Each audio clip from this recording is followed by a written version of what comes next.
How's it going, everybody? Welcome to something we haven't done in a while because, well, lots of things have happened, like life, and, well, I ended up getting married. I don't know if you know that or not, but it's been a while since we've done a Cringe Book Club, and I would love to introduce to you one of my most popular co hosts and my brand new wife, no longer fiance. Everybody loves to hear her, more people love to see her. Ishtar, how are you doing? Hi. Nobody wants to see me Everybody wants to except see for you. you. And you want to see me in illicit manners that are not allowed on YouTube. No, they're not allowed on YouTube, but, we were talking about that extra special Patreon tier. Yeah. Uh I mean, I don't know how I feel about this idea, especially since there would be parts of my body that would be visible Ah, that I don't think I want people other than you to see. On the other hand, could be a lot of fun with it the could, ropes and the paddles and everything. yeah, it could be fun.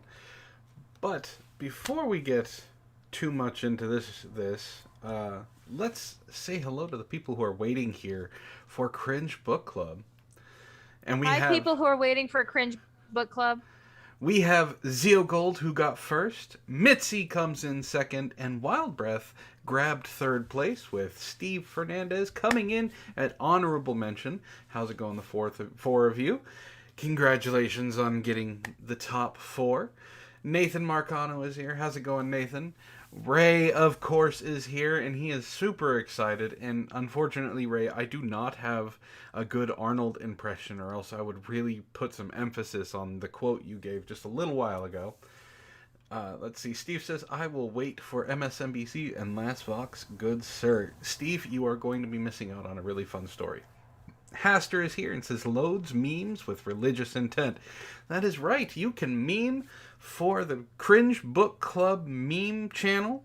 That's where all of them go. And when we get to part two, because this is a very long story, I will put it together in a slideshow that will be showing up on screen. Right now, you're just looking at a blank slate because there's nothing to show. Except for our normal disclaimer. This work of fiction is brought to you by Man Squatch Meme Smith. He is in the chat.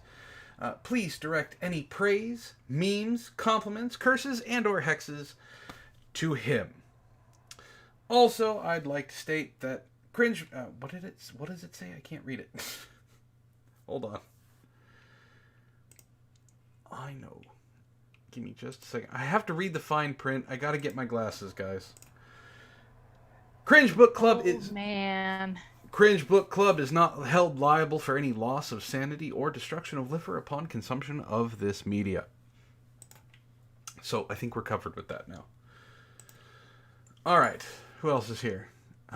Miffed Cuttlefish is here. How's it going, Miffed? Cuttlefish has been a while. It says, hey guys, hoping to catch a bit of this, but my eyes be heavy. EST. Yes, she is on the East Coast. There's always the playback, and it's always good to catch it on the playback. You don't have to wade through everything. You can fast forward the bits where I'm talking. Let's see. And then, yeah, Ishtar, you just go ahead and admit right then and there that she read ahead. She broke the code of Cringe Book Club, which is you don't read I ahead. couldn't resist. No, you broke the code. You will have to be punished later. Malik is here. How's it going, Malik? And Damn Alien is here. How's it going, Damn Alien? Damn Alien says, what if she goes blind by reading it? Does that count? Well, if she goes blind by reading it, this is going to be a very interesting CBC. And Dark Laser is here. How's it going, Dark? Says, Onision's YouTube channel is loaded with cringe. Yeah, it is. Whew, but we have good cringe here. Now, you guys know at Cringe Book Club, we read some of the worst stories known to man. My Immortal, My Antifa Lover, both of the stories where they anthropomorphized COVID-19 to have sex with it. We have also read the dinosaur sex. Oh God, I have read some horrible things. It started with Lena You Dunham. really have. It all started with Lena Dunham. But I this, blame that bitch. yeah. But this is brought to us by our very own Man Squatch, which is the third story in the Riderverse. He has created a universe. I wait for the movies. The movies would be better than some of the shit that's out there now. But sad to say, one of the characters won't be played by the person that it's supposed to be played by. You guys know, for a fact, I have not been able to find or get a hold of Antoine. And That slacker's still not here. I don't know where he is. So, I have no idea where he is. He's gonna be in trouble with his girlfriend. That's what he's gonna be. I am going to try and do his voice. I don't know how it's going to go. But before I get any further than that, I want to read this quote from Ray. It says, "Crom, I seldom pray. I have no tongue for it. No one will remember if I was a good man or bad, but stories please you. Grant me one wish. Grant me a happy audience. And if you don't, to hell with you." For those of you who don't know, that is from Conan the Barbarian. So That's a good one. And then Ray says, "Fun fact, this all started with the realization that I could write a better dinosaur sex story than whatever Matt found." I didn't find it. I did not find it. I don't remember who found it, but curse them.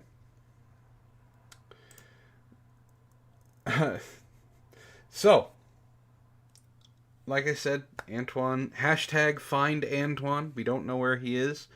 I do know Sarah is getting a little antsy. More than a little antsy, would you say?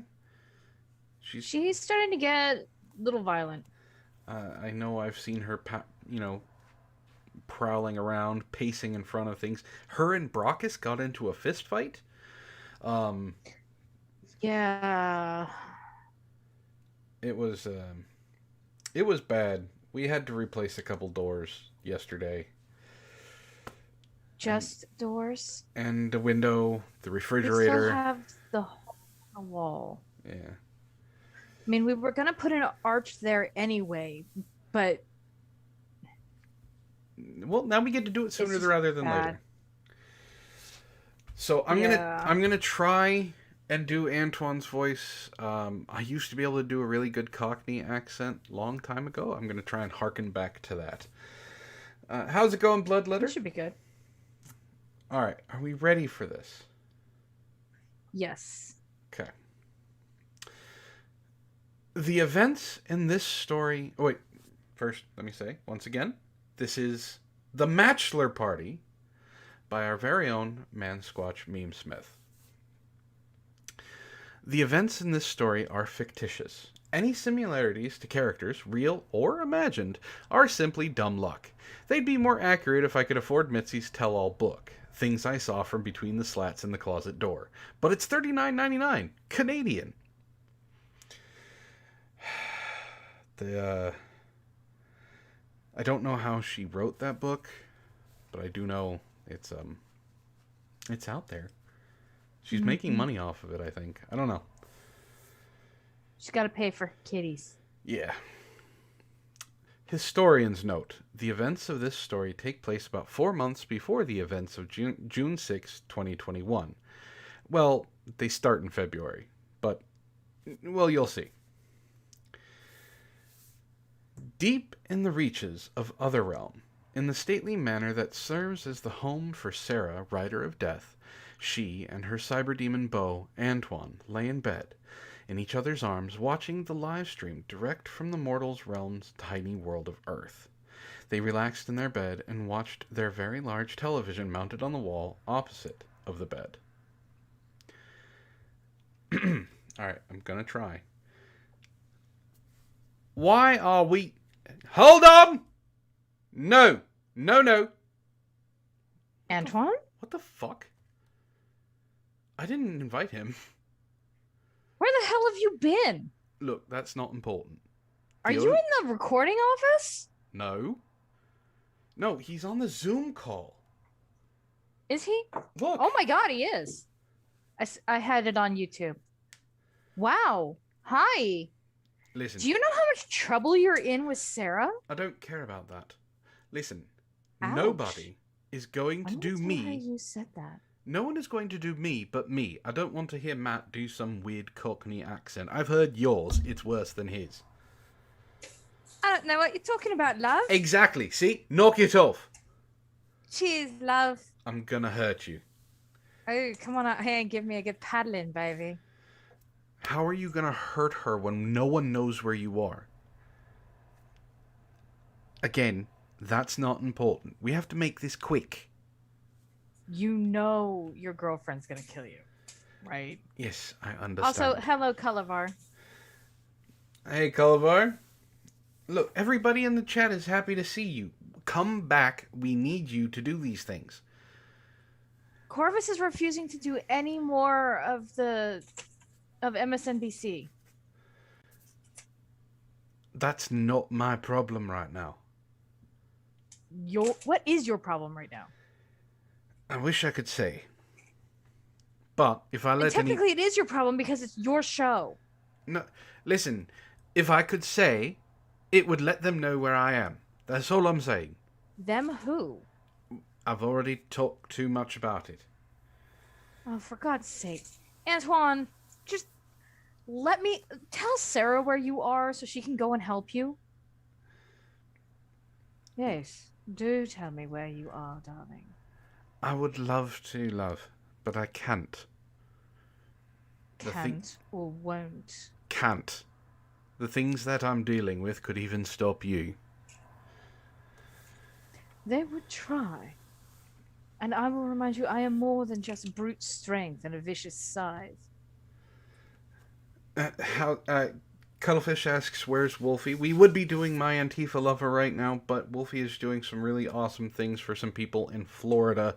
I have made sure to tell him not to become Florida Man, or else he will be covered on MSNBC, and Antoine will be there if I have to track him down myself.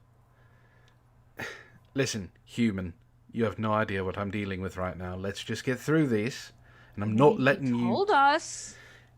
I'm not letting anyone else do me but me. Oh, for God's sake. Alright. Well, it's your line. Why are we watching Ishtar play Minecraft?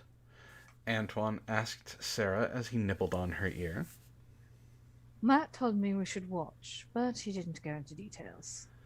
Sarah said, enjoying the attention. The two watched as the stream unfolded. Ishtar was going through a very detailed series of structures that had been built in the Minecraft game by her boyfriend, Matt. As she played through, she found notes and read them on stream. He built all the places that they had key moments in their life together. I think it's sweet.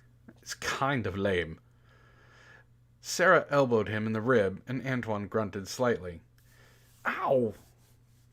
Serves you right. Sarah was one of the few beings who could inflict pain on him. As he nursed his lightly throbbing spine, it dawned on him. Wait, you don't think he's going to... Do be quiet. Something's happening.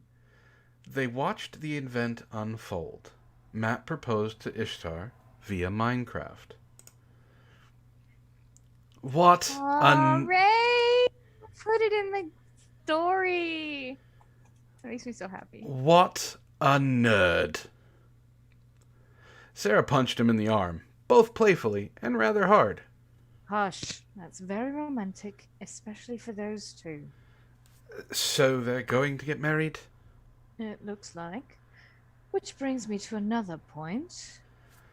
Antoine jumped out of bed.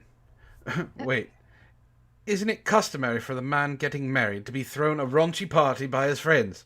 A sort of last hurrah before chained down in marriage? Chained down? Sarah said, looking at Antoine with one eyebrow raised.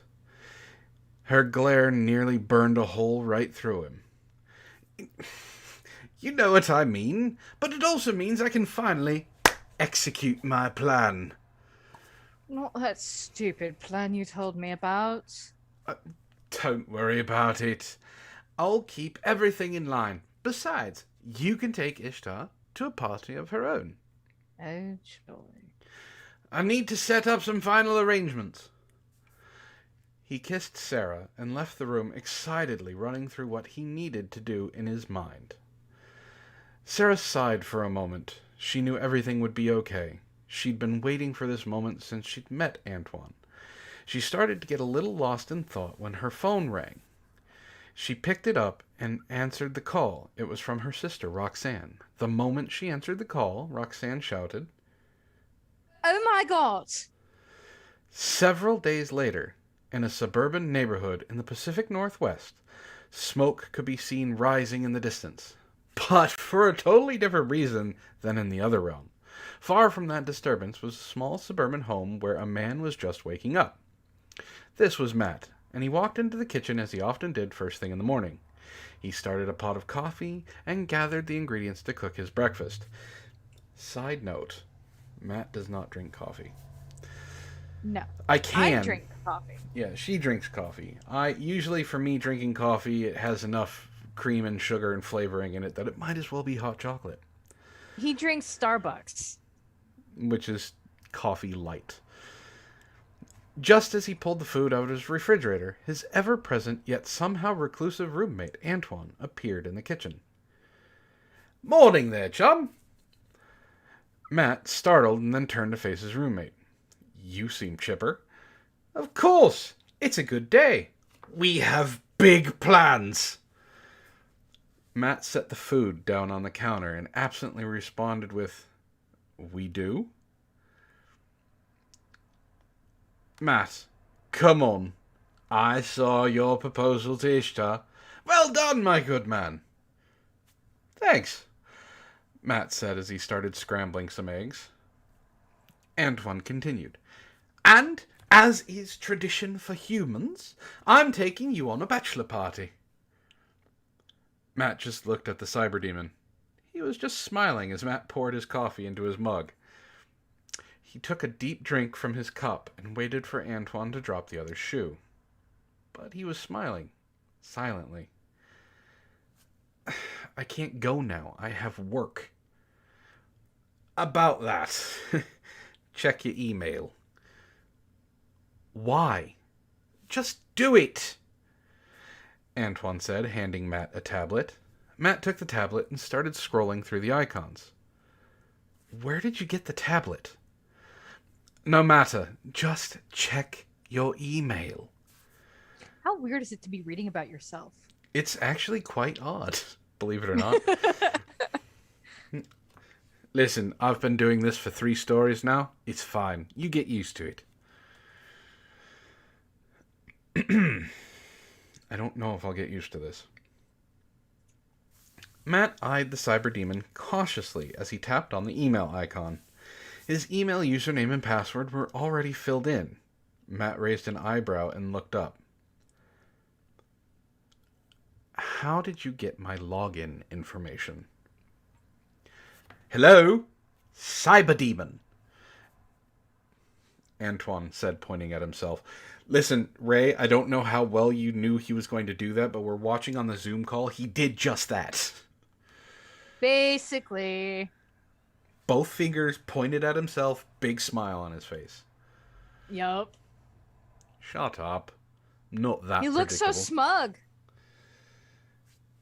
Just check your inbox. Right there. Matt read through the emails and found one from his office. His eyes went wide. Hey! I've been furloughed for the next week due to the pandemic. Y'all don't know how true that really was. Antoine's eyes lit up. I knew your pathetic meatbag immune systems would come in handy. Now you can come with me to the bachelor party. You know... No. That was a hurt. You know, he says meatbag a lot.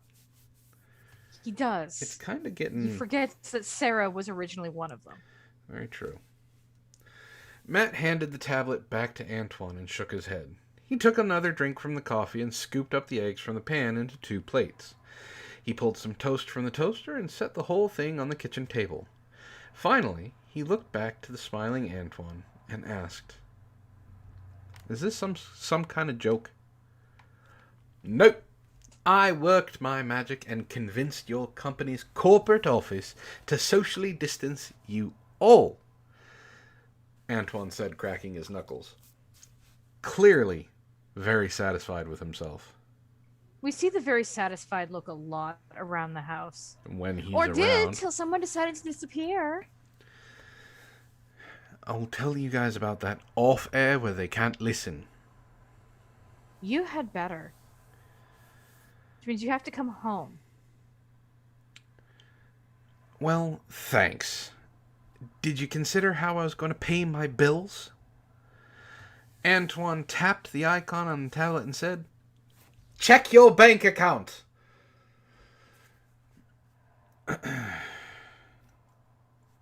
You know, I know what he did. I don't even have to read the next few lines, and I know what he did. He's tried doing this before, and I had to convince him to put it back because it can be traced to my account, and I don't want to go to jail for it. I mean, it was a nice thought. It You wanted was. to give us some time. Antoine handed the tablet back to Matt, who took it and looked at what was brought up. It was his bank account. Do you actually comprehend privacy? Antoine guffawed. Good word usage, Ray. As Matt looked at the details of his bank account, and again his eyes went wide. That's a sizable deposit. Don't be shocked if you win several awards for performance when you get back to work. There may be a medal too. I may have gone just a bit overboard. You do that. Matt's fiancée, Ishtar, walked into the kitchen. She nodded to Antoine and then crossed over to Matt and kissed him good morning. What have you two been up to? Yeah, that sounds like you in the morning, Yeah, I know. she said as Matt handed her a cup of coffee. Congratulations! Sarah and I saw your video. Oh, well, thank you. It was very sweet. She kissed Matt again. I cried on stream. You did. Mm-hmm. Well, I was just telling my buddy here that I wanted to take him for a bachelor party. Totally classy. And gentlemanly. Oh, really? Ishtar said, looking at Matt, who was visibly disturbed by Antoine's plan. Ishtar said with extreme suspicion because no one should ever trust Antoine's plans. I don't know what you're talking about. My plans always come together.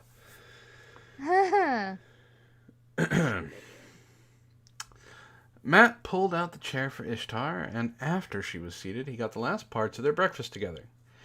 Antoine all the cooking. He's really good at cooking. Antoine just bounced like a child who was told they were going to the playground. Matt just sat down at the table himself when they had 5 more visitors show up. First, Sarah showed up. This wasn't terribly surprising, since she would show up from time to time to visit Antoine. Then She might as well live here. She kind of does? Yeah, that's what I'm saying. Oh. She doesn't just show up. She kind of lives with us. Then, surprisingly, her 3 sisters and the Riders of the Apocalypse showed up. The Rider of War, Roxanne, appeared first, followed by Carrie, the Rider of Plague. Lastly, Journey, the Rider of Famine, arrived with her wife, Rosie, the only one of the 4 who was mortal. This is not good. I know what happens when the 4 sisters get together. It's never a good time. And you would think that the wife would be the one to rein them in. No, she's worse than the rest of them at egging them on. I hope you don't mind if we pop in, Roxanne said with a big smile on her face. You're always welcome in our home. Hello, love, Antoine said, kissing Sarah. So what's this visit about? Ishtar asked as she realized that her kitchen suddenly was at capacity. Hold on a second. Okay. We all saw the proposal. It was it was very sweet. I forgot which voice I'm supposed to be doing for her. A little geeky. We're all happy for you two. Ishtar stood up and hugged them all and thanked them. But when she got to Roxanne, she said, I thought you didn't watch things online. Rosie showed me. Roxanne said, pointing to Journey's wife. They called me and told me about it, so I decided to look it up. I was so excited that I just had to do something. So I called Sarah with my big plan. Yes. Oops, sorry. Yes. Didn't mean to step on your toes there, Sarah. Watch it. Big plan? A bachelorette party. Roxanne said, throwing her hands up. Oi! I'm throwing my man here a bachelor party. You gonna paint it down red? Journey said with a layer of sarcasm. You know it, Antoine said, and he smiled with his big wolf grin. Journey's face suddenly changed into a wolf muzzle, and she grinned a larger grin. Antoine grinned even larger, taking advantage of his shell's plasticity. Journey's lupine transformation continued, and she smiled even larger. Antoine shook his face back to normal and rubbed his jaw, and then griped, Show off. Listen, ladies, you're both pretty. No, it's not fair that she has unlimited ability to stretch her form. You would think I would be able to do it, but even I have my limits. I have to stay within the rules of physics. Journey's a werewolf. That's it. Carrie's the shapeshifter. Rosie looked at Journey and said, Barbara. Stop showing off to the cyber demon. Besides, you put a bigger smile on my face than that last night. Oh, God. Oh, God. Oh, God, Barbara is here. Everybody run. Listen. KG swears that she's actually some sort of eldritch being, and we don't know about it. Like Lovecraftian. Journey blushed a bit and shrugged. Isiton. Rosie blushed, and then the four sisters and Ishtar laughed. Matt and Antoine just stood there, both feeling a little out of place when the sisters and Ishtar and Rosie looked at them. I guess we'll be going then, Antoine said, breaking the silence. Wait. I still have my breakfast to eat. It's right here. I made it. I'm going to eat it. Go on, honey. Us girls will be fine. Carrie said, handing him the contents of his plate between two slices of toast. Oh, yeah. You do your thing. We'll do ours. See, when she says that, it makes me nervous. Uh-huh. Antoine put his arm around Matt's shoulders and walked with him out to the driveway. Matt quickly finished off as much of his breakfast as he could before they got to his car. I guess I'm driving? Matt said. Alright, we're going to pause here real quick. Let's go over some of the things that was going on in chat. Zio Gold says, keep Antoine on the Zoom call and I'll go highway star on him and bring his ass back. Zio Gold, I appreciate it, but it's not going to happen. Let's see. Antoine is dealing with the Clintons? No, I hope he's not dealing with the Clintons. Dark says he can do a decent Antoine voice, so if you can't make it for the next one, you might be replaced. Listen, I told you, no one's going to do me but me.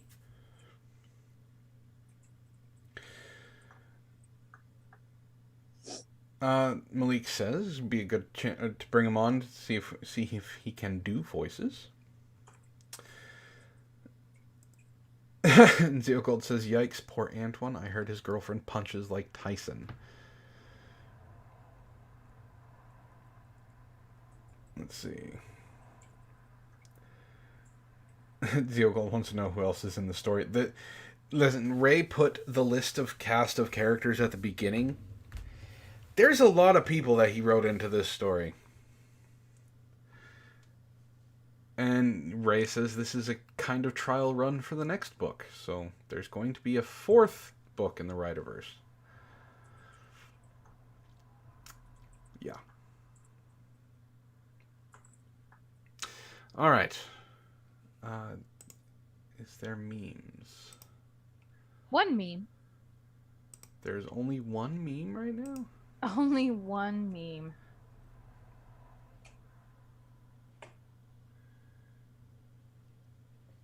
Well, we will see if the meme smiths do more work.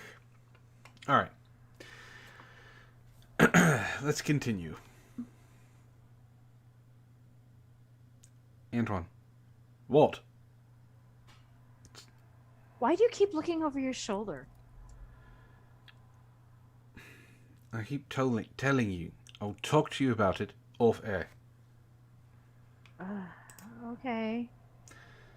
How's it going, Mad Metal Man? And I also see Hi, Clever. Triple M. And Hi, Clever.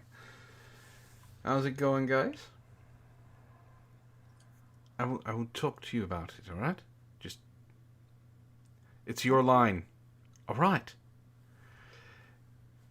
Yep. I just tell you the way. The two got in as Matt started the car up, and he turned to Antoine and asked, "So, where is this bachelor party?" You know, I'd like to think of it as a Mattchelor party, Antoine said with an extra big grin. That's just terrible. Like, bad taste terrible. It really was. Matt backed out and started driving. Antoine put his hand on Matt's car's navigational computer, and Antoine's face went blank for a few seconds. Then he returned to his normal smiling self. "Just follow the directions and we'll be there in a flash."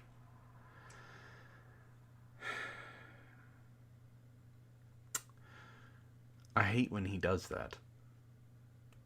I hate when you do that, you know? I'm driving somewhere, or when you were around, and you just take over because you have a hankering for something. Listen. I don't know. I found it pretty handy when I had a craving and you didn't want to take the time to go get my craving.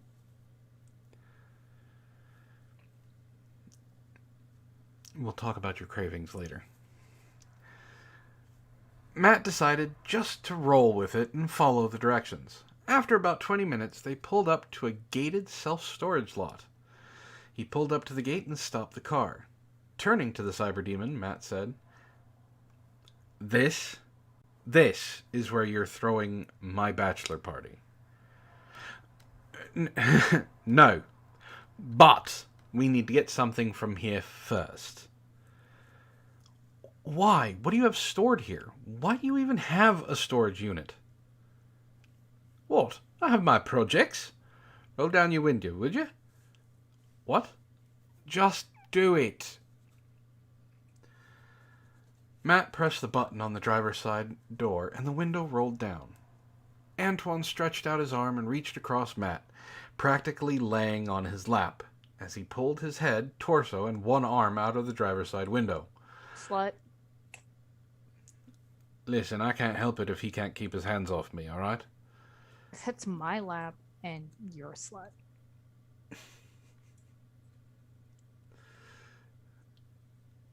Once clear, he reached for the keypad that controlled the gate and punched in the gate code. The keypad beeped and the gate started chugging open. Antoine returned to his seat and Matt eyed him cautiously. "As I would." "You could have just told me the code." "I like to keep my privacy." "You do remember our conversation about personal space, right?" "Just drive," Antoine said, waving his hand forward. They drove into the self-storage parking lot, and Antoine directed Matt to a specific section. There, they parked in front of a big blue door with the number 7 painted on it. "Come on," Antoine said, getting out of the car. Matt sighed and unbuckled his seatbelt. He got out of the car and started following the key and unlocked the padlock that was securing the door. I skipped a sentence, apparently. Sorry, he got out of the car and started following the clearly excited Antoine to the storage unit door. Antoine reached into his pocket and pulled out the key and unlocked the padlock that was securing the door. He lifted the storage locker door, and it rolled up with a metallic-sounding series of clangs. He reached into the unit and pulled the pull string that controlled the light. The bulb hummed to life as Matt was actually surprised. Inside was a well-organized series of shelves wherein stacks of boxes, crates, and various sundry objects had been carefully arranged. Have you seen his room? It is not neat and tidy. There's a difference about places that I sleep and have sex compared to where I house my objects.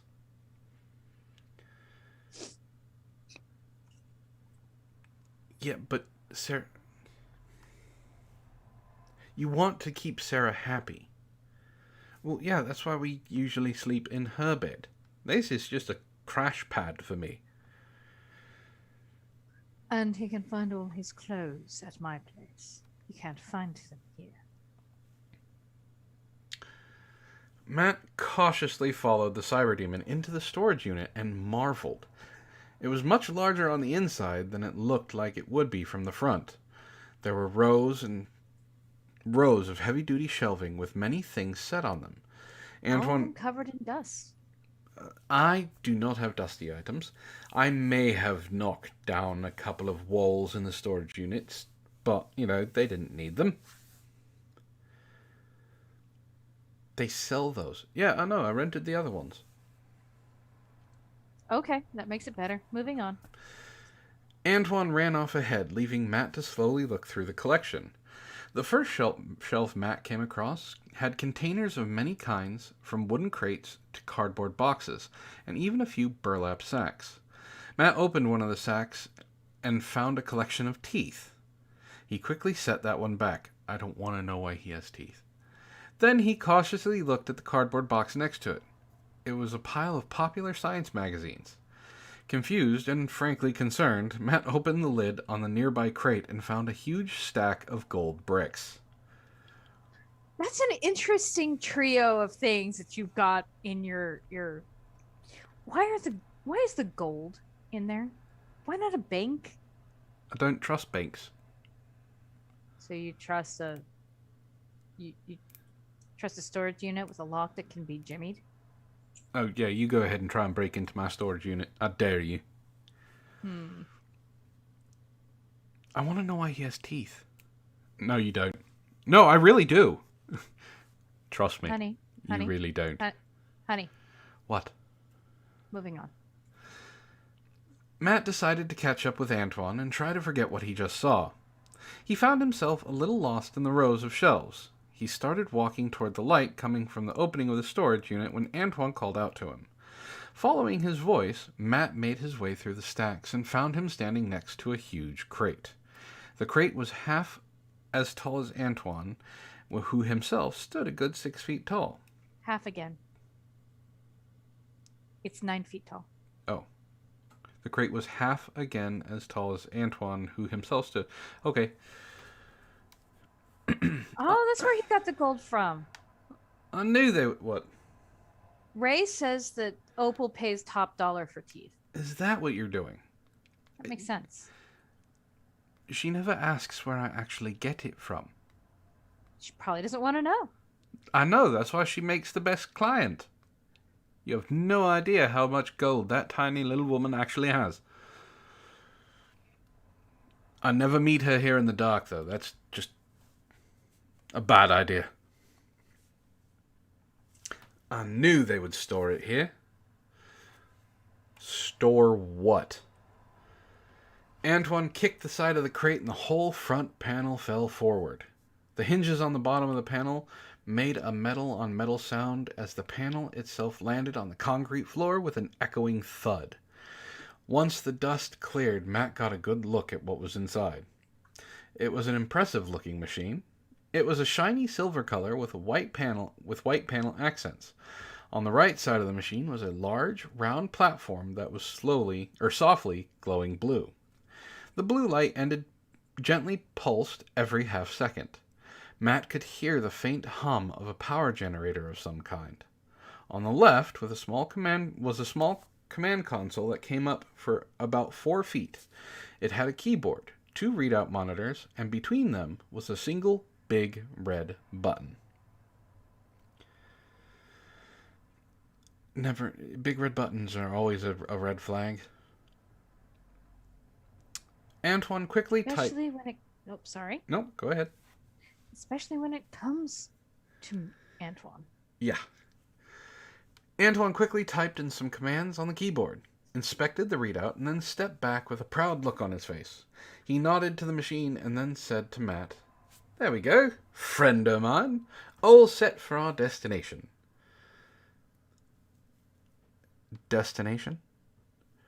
Matt said with a dubious look on his face. "You know, if you keep making that face, it might freeze that way." Matt just shot him a confused and annoyed look. Believe it or not, it's how I usually look at him. Mm-hmm. Okay, simply press the button and we will end up where we need to be. Why can't you press it? A design flaw. The design firm I hired to construct this decided it would be funny to build it in such a way that I'm not allowed to actually press the red button. Why? What does this machine do? Matt asked as Antoine nudged him into the control panel. It's our means of travel to our destination. You're being really vague. It's a surprise. Don't worry, I won't let anything bad happen to you, Antoine said as he grabbed Matt's hand and slammed it on the red button. So you can use someone else's hand to press the button. Yeah. Aren't loopholes wonderful?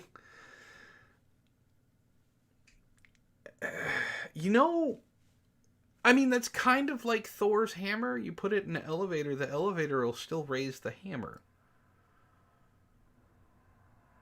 I guess that works.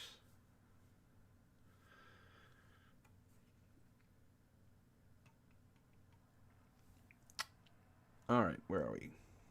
Antoine practically danced up and stood on the glowing circle.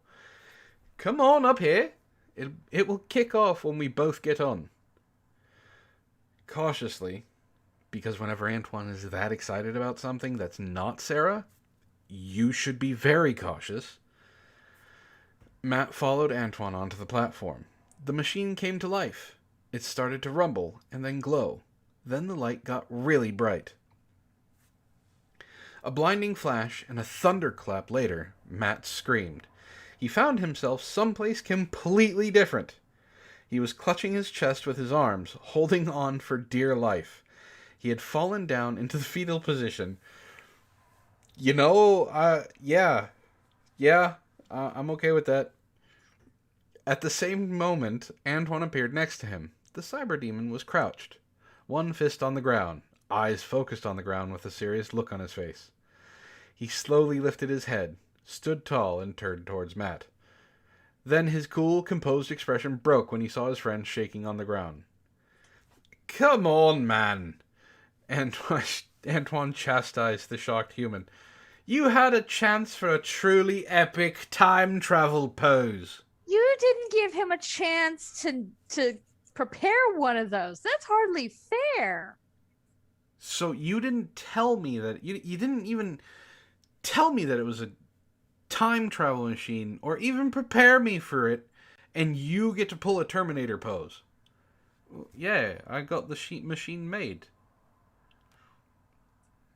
That's not really fair. Kind of a dick move. Time travel? It doesn't hurt. Why are you shocked?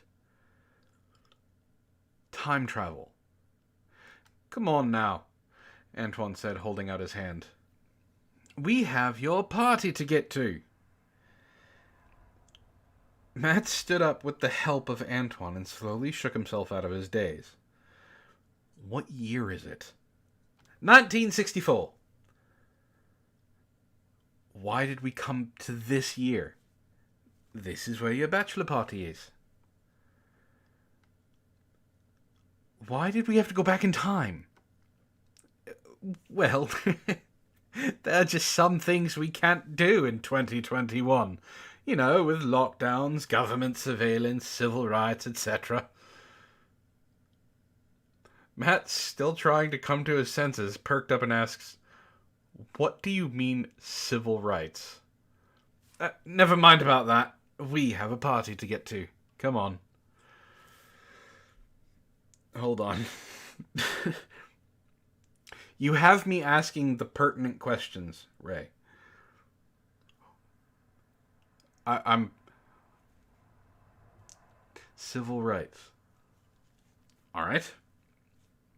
Do you have any ideas? Don't look at me. Sarah? I'm not allowed to discuss it. Let's just say I intend to be very busy for the next several years. Alright. I suppose the correct word would not be intend, it would be expect. I expect to be busy. Okay.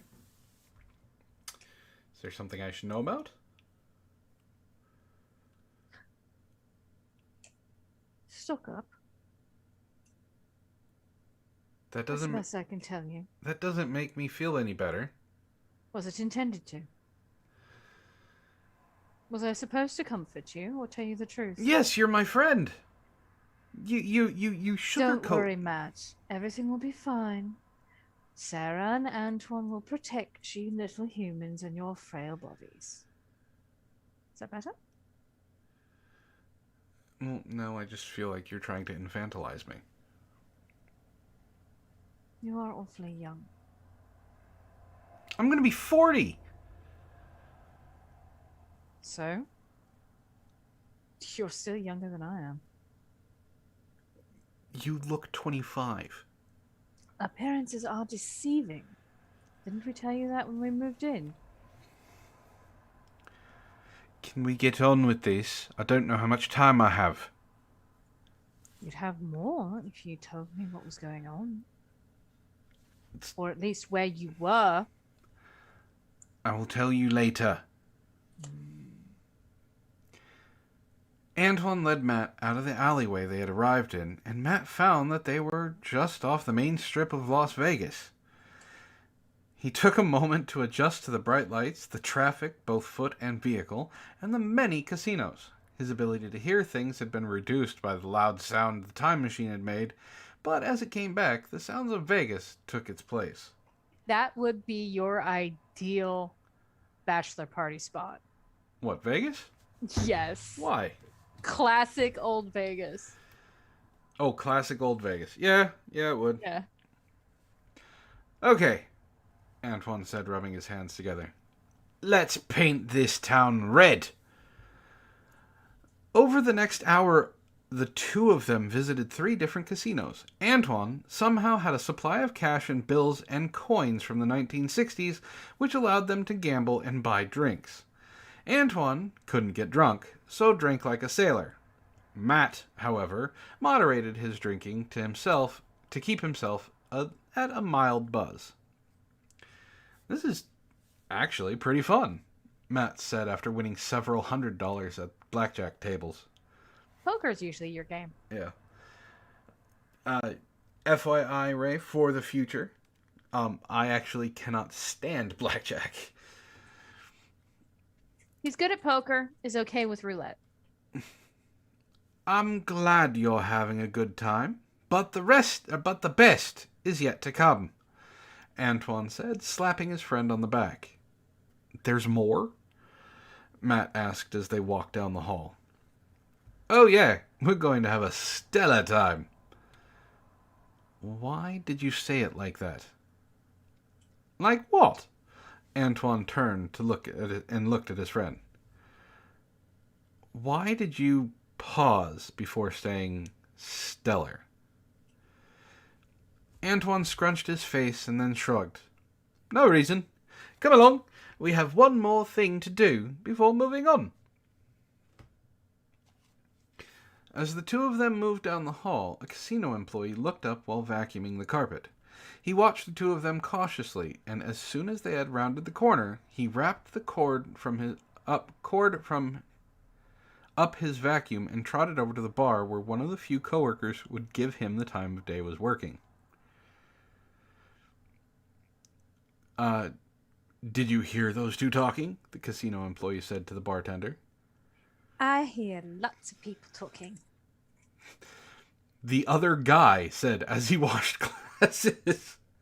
You need a break from all these voices. So Yes. now the bartender is Okay, so the girl. whatever that was. Yeah.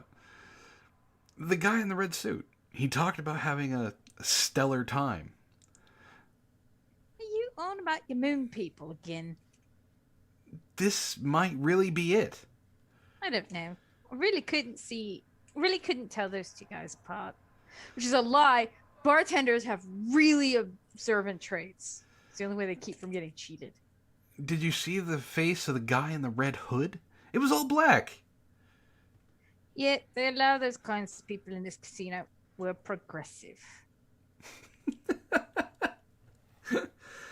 I have no idea what this accent is. I'm just going with it. Yeah, it's a mixture of things, but it's fine.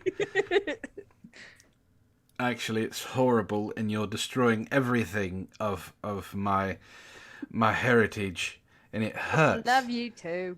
It hurts when you speak like that. Well, I could speak like this if you want, but your girlfriend's giving me looks. No, not like the first guy said, as a waiter tripped and she spilled her tray of drinks. Nice dodge, Ray! A few guards helped her back up, and she hurried back to the bar to get new drinks. He wasn't human. He was something different. The bartender shrugged and said, I don't worry much about that kind of thing, but you got a mess to clean up. Well, the first guy said, taking off his uniform hat, I'm not going to worry about that. I'm out. I have to figure this crap out. He took his uniform jacket off and stormed off to his manager's office. The bartender just shook her head. She knew that kid wouldn't last long here anyway. Meanwhile, Matt found himself leaning against the wall in a smoke-filled room. Antoine had joined 4 other men in the back room of the hotel playing poker. Matt checked his watch, again, and wondered how long he would have to stay here. He wasn't very comfortable here because he knew that the other 4 men were mob enforcers. You're some kind of weirdo. Oh, nope, that's not your line, Antoine. I could use the really hideous accent that I just came up with and drive Antoine further crazy. No, Okay. no, please don't. He's giving you looks. And unlike us, I have a feeling he actually knows how to reach through the internet. True. Leave that toy alone, Antoine. Okay? I won't do the accent anymore. You're some kind of weirdo, one of them said to Antoine. Corvus! But your money's good. Hi, Corvy. How you doing? Hello, Ishtar. I have missed you. I've missed you too. You should come around more often. I would, but there are too many people in your house, and the big one scares me. Oh, he won't hurt you. I am not worried about him hurting me. I am worried about him eating me. He doesn't eat people.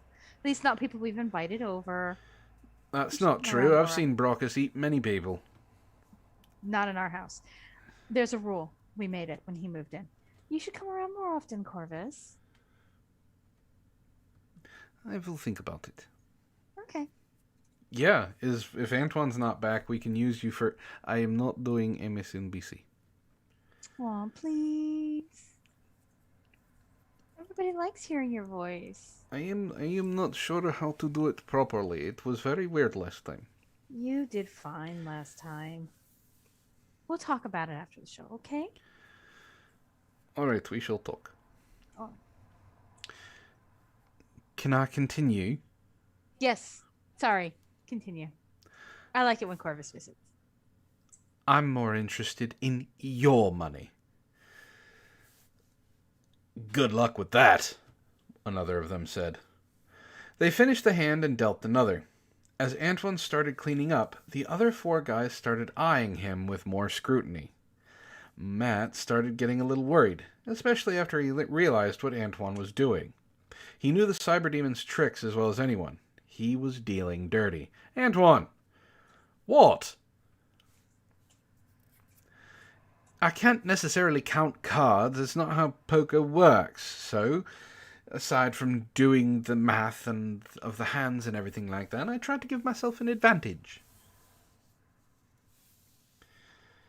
Why can't you just count cards? Counting cards doesn't work for poker. Oh. I don't play poker, so I have no idea. Moving on. Then Matt's fears came to fruition when the four goons started shouting. He didn't see what started it, but as soon as they started yelling, his heart started racing. What had Antoine done? "What's the meaning of this, Red Hood?" one of the thugs demanded as he pulled up Antoine's sleeve and revealed a half-dozen cards. You couldn't even cheat creatively. What? Doesn't everyone keep a spare deck with them? Matt has like 5. What? Another mobster said. Hey! Those are Magic the Gathering decks, and I left them at home. I could have possibly not sounded more nerdy at all in that moment. Ever. God. Thank you, Ray. Thank you, Ray. You are a giant nerd. The four mobsters looked at Matt, who realized that his joke wouldn't make any sense here in the mid-1960s. Your friend has more sense than you do, Hoodie, the first mobster said. Let's beat them both senseless and then deal with them, another goon said. Excuse me. Yes? Mitzi has just donated $6.99 in Canadian and says, I have a question for Antoine. Can he purr for us, please? Oh. I guess I haven't been able to do that in a while, have I? Uh-huh.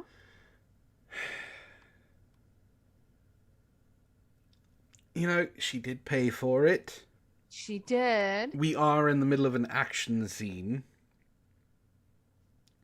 But, sure. For you, Mitzi.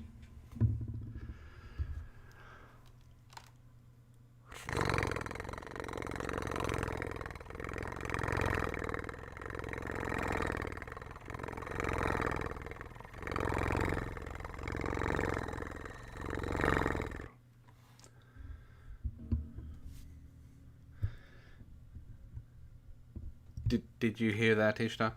No. Oh, well. I'm sure they heard it.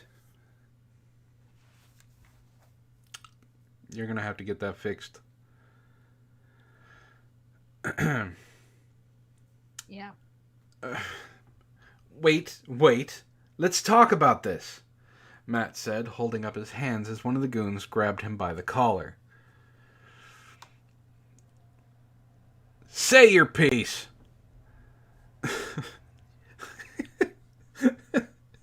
Oh yeah, good. Throw him under the bus.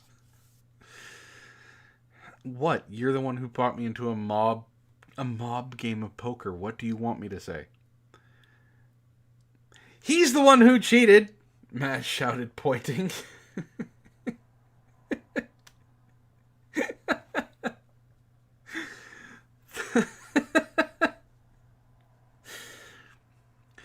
Thanks for being there for me, buddy, Antoine said with extra thick sarcasm. 2 other mobsters cornered Antoine, and one of them sucker punched him in the gut. Antoine faked a loud exhale and doubled over. As he fell on the floor, he looked up and winked at Matt, who scrunched up his face in confusion. Then the mobster holding him by the collar sucker punched Matt in the gut and doubled him over. Yeah, I don't have the ability to, not feel pain. The other 2 started kicking Antoine over and over while Matt only got kicked once. The 4 of them started really kicking and stomping on Antoine, who grunted and exhaled. Matt quickly realized that he was putting on a show. After several minutes of abuse, the 4 goons were clearly winded. One of them took a breath and said, "Let's take these 2 out back." The mobsters grabbed Matt and Antoine and started dragging them out the back room. They took them through a service tunnel and to a service door which led to an employee parking lot. Matt couldn't see much as he was pulled quickly across the pavement over to a parked Cadillac, parked near the service entrance. Matt and Antoine were left in a pile by the car. The 4 goons were huffing a bit. "Oh, have a good night, Miss Cuttlefish." Good night. "Toss them in the trunk of my car. Charlie and me will take them out to the spot." "What about my winnings?" Take me out to a spot. "You are a little thirsty." It's his voice. He's just back to talk. I'm a sucker.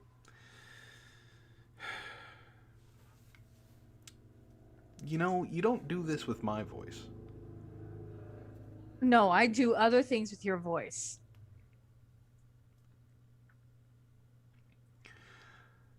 "What about my winnings?" Stop. "What?" I said stop blushing. Antoine said in a faked, pained voice. "Consider it a cheater's tax," one of the goons said, lightly slapping Antoine on the cheek. One of the goons pulled up a roll of duct tape and slapped some on both of their mouths. "This way you can ride in peace," he said to the guy getting ready to drive them away. "Good thinking." They tossed the 2 of them into the trunk of the car and locked them in. A few minutes later, they were driving down the road. As they drove out, Matt, still aching from the limited beating he got, glared at Antoine. Through his gag, he chastised his cyberdemon companion. Antoine smiled as Matt vented out all of his anger, and he just got it, and he got the gist of it, even though his friend's mouth was covered up. "It's okay," Antoine said as he worked his own gag off. Matt angrily complained. "I have a plan. When they pull over, I'll take care of them." They rode for a half hour until the car pulled to a stop. "All right, get ready," Antoine said as the sound of footsteps made their way around the back of the car.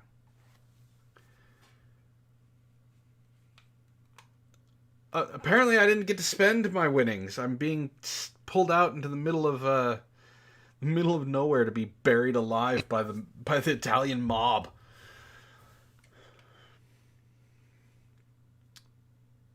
Let's see. The sound of the key in the lock came next, then the trunk unlatched.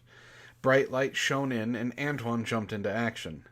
The back of the car bounced as the cyberdemon leapt into the air and landed, feet first, onto one of the mafia goons. Antoine pivoted and punched the other goon in the face, knocking him out cold. Then, with a swift kick, he knocked out the first goon who was starting to get back up. Blinded by the light, all I'm hearing is a song. Blinded by the light, Matt could only hear this happening. Then he felt Antoine's hand on his face as he ripped the tape off of his mouth, taking a bit of his beard with it. Ow! Ow! Ow! Mm-hmm. Ow! "Come on up, buddy," Antoine said, helping Matt out of the back of the car. As he got on his feet and his eyes readjusted to the light, he saw the 2 men splayed out on the dirt not too far from the paved road. "What the fuck just happened?" Matt shouted as the sting from the tape being ripped off still buzzed quietly. "It's nothing important. I just knocked them out." Antoine returned to the trunk of the car and pulled out a shovel and tossed it to Matt. "Start digging." "No, I'm not digging a grave." "Calm down. It's not a grave. I just need you to help me get something from right over there." Antoine pointed to a clearly recently dug up patch of dirt. "Why?" "I need something that's buried under there." Why don't you dig it up? I just knocked out these two. I just spent half an hour in the trunk of a car and now I'm out here sweltering in the Nevada desert of 1964. And I need to make sure these two don't wake up. But Antoine put a finger to Matt's lips and said, "Shh, just do it." Matt paused, because I would. He didn't quite know how he got into this situation, but he was too exhausted to fight anymore. He walked over to the specific patch of dirt and started shoveling. He was thankful that the dirt was soft, and in 10 minutes he had unearthed something. It was a body. "You said this wasn't a grave!" "Well, I meant for those two bozos." "So who is this?" "I don't know," Antoine admitted as he looked over the body that Matt had partially exhumed. Matt, exhausted, leaned against the shovel and recovered as Antoine crouched and examined the body. It wasn't gross and decayed, Matt noticed. It was actually a woman in the 1960s era dress. If she wasn't discolored from lack of blood flow, she might have been confused as being asleep. Antoine reached down and gently stroked her cheek. "Such a pity," he said as he grabbed the necklace around her neck and yanked. "Now you're grave robbing?" "It's not robbing. This used to be mine," Antoine said, holding up the necklace with a bright ruby mounted on a golden frame. "What the hell is that thing?" "This red bit is an interface device that I had made up to help me control the primitive computers of this era. And this gold part is some crap that someone put around it when they confused it for a ruby." Antoine ripped the gem out of the amulet and tossed the remains aside. "What do you need to interact with in this time?" The jeweler in me hurts from him doing that. What, just ripping the thing out of the gold Yeah, setting? just tossing it. Oh, well, someone will find it. Antoine, everyone in the chat is calling you very suspicious. Antoine sus. I am not. If anyone is sus, and if you remember us playing Among Us, it's always Ishtar. I am not sus. I'm not the one who's grave robbing. He's got a point. You... Corvus, they're picking on me. I am not in this scene. I have nothing to do with this. I'm not in this scene either, and yet they're picking on me. I'm gonna go sit with Corvus. Well, to get to your party, we need to hide our moves from the primitive monitoring systems of the era. To that end, we will be headed to the Cheyenne Mountain in Colorado next. Come on, let's take their car. They won't be needing it. Wait. So this time in Vegas wasn't my party? Matt asked as the two of them got into the car. No, why would it be? Those mobsters are all killjoys, Antoine said, kicking one of the unconscious bodies. I just needed their help finding their, shall we say, drop-off point. After the two of them drove off, Matt asked, "Those guys are dead, aren't they?" Antoine laughed. "Heavens no! If I had killed them, then the Rider of Death would have found out all about this, and that's a conversation I don't want to have. So, there will be absolutely no killing on this trip. Do you understand? You'll note that I left them a canteen of water. They'll be able to walk back when they wake up, probably with a sunburn." You and Sarah were not dating at this point in time. No. She hasn't been born yet. A different being holds the mantle of Rider of Death until the early 21st century or so. So, if Sarah isn't the Rider, why are you worried about her finding out about those two dying? I'm a cyber demon. I don't pop up on the rider's radar like you mortals do. If the rider had come to take these two bozos into the afterlife, he would have noticed me and remembered. I stand out. That's for damn sure. You're the only one in the Nevada desert wearing a hoodie. Mm. Look, just because I have style and you don't doesn't mean anything. Well, I call it lazy myself, but okay. I have an image to uphold. Thank you very much. In any event, when Sarah takes the mantle in some 4 decades, she'll have access to some of the more noticeable memories of her predecessors, including me. Strangely, that makes sense. Antoine nodded. She doesn't like it when I time travel, and she has a memory you couldn't believe. So we won't kill anyone, Matt said, as they drove down the road. Alright, let's take a little break and see if there's some memes. There's a few. There is a few. Okay. So I'm going to move this over here. There we go. When Sarah hears Antoine call marriage being chained down. Just try and say that one more time. I don't know. I don't think she's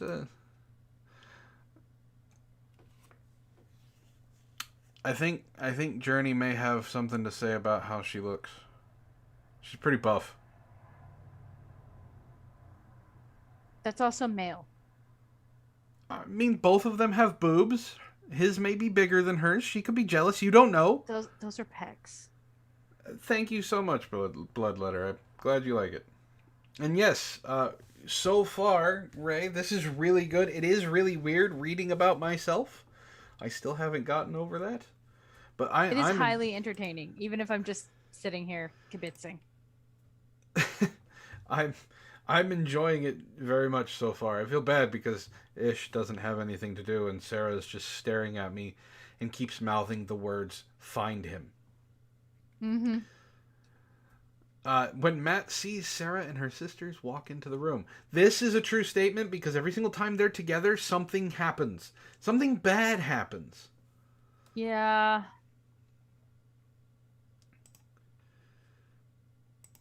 Apparently that's Journey. Yes. I don't know if that's safe for my stream to have on it, but okay. Well, it's fully covered. There's nothing. No, there's too just lewd. there's just outlines. It's latex. What do you expect?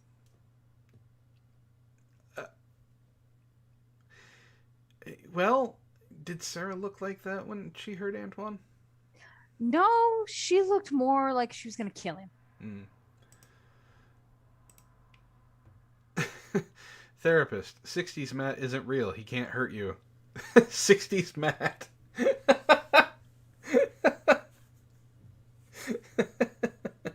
60s Matt is hurting everybody right now. that suit is dangerous. The fashion police are looking for it. Mitzi, you can't prove anything. We're just talking quietly, that's all. And then, this is the last one. When Sarah wants a meme smith to find Antoine.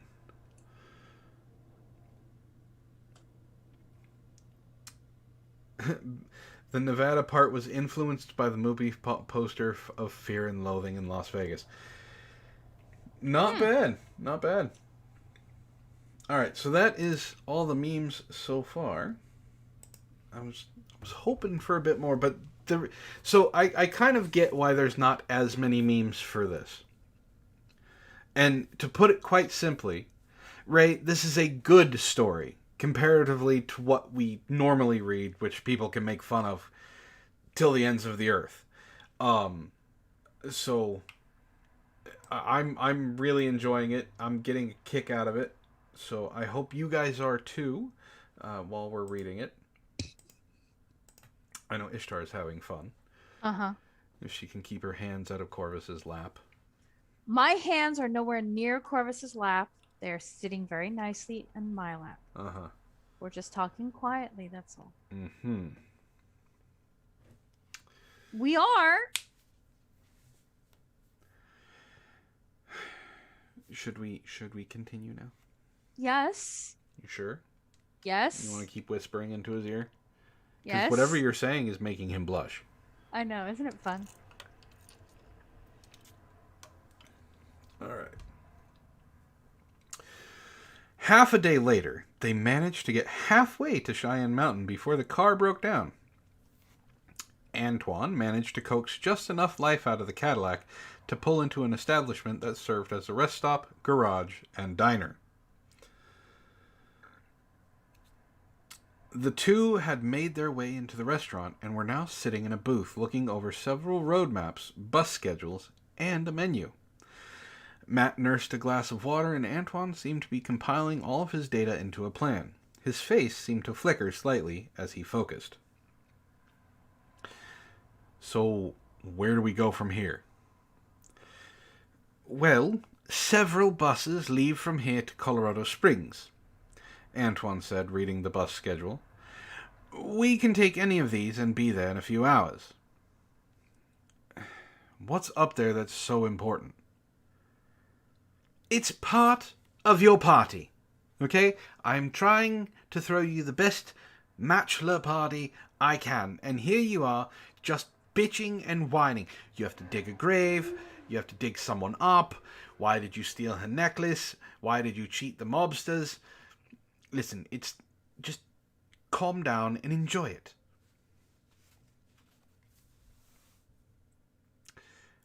Well, you said Vegas was just the first part of the trip. Is there another part? Or the destination? Antoine didn't answer for a while, then said cautiously, There's something there we have to do first. And it'll be fun. Does it have to do with that ruby?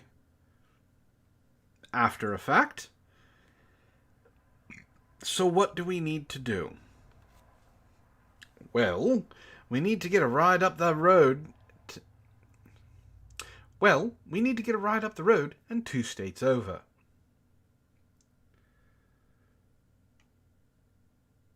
I do not see a black box on screen.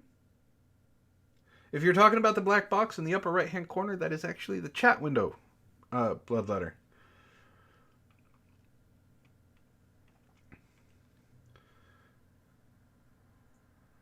Just then, a large tour bus pulled up and the air brakes released with a loud noise. Matt looked up but didn't pay it a second notice. Not until the door opened and a blonde woman in a bikini climbed out. That's something I didn't expect to see in the 60s.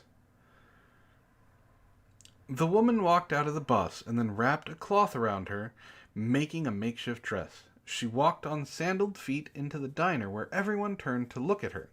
Most of the people in the place were truckers, single men or men far, far from their wives.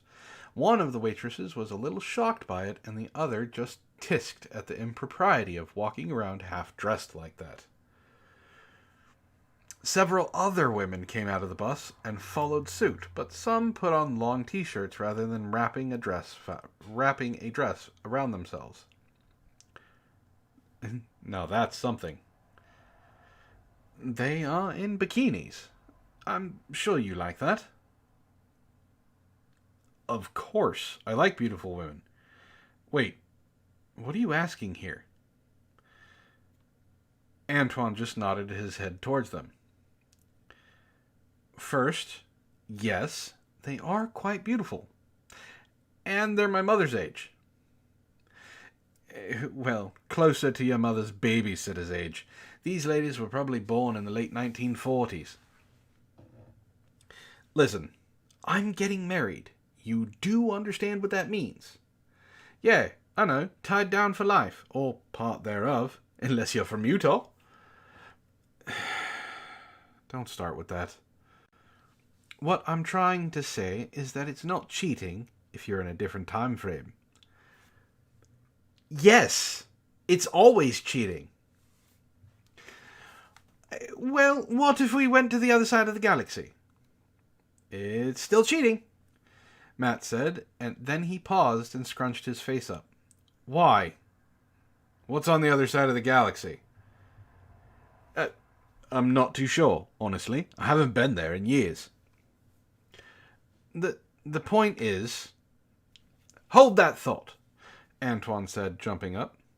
Matt watched him head over to the collection of bikini-clad women and start talking.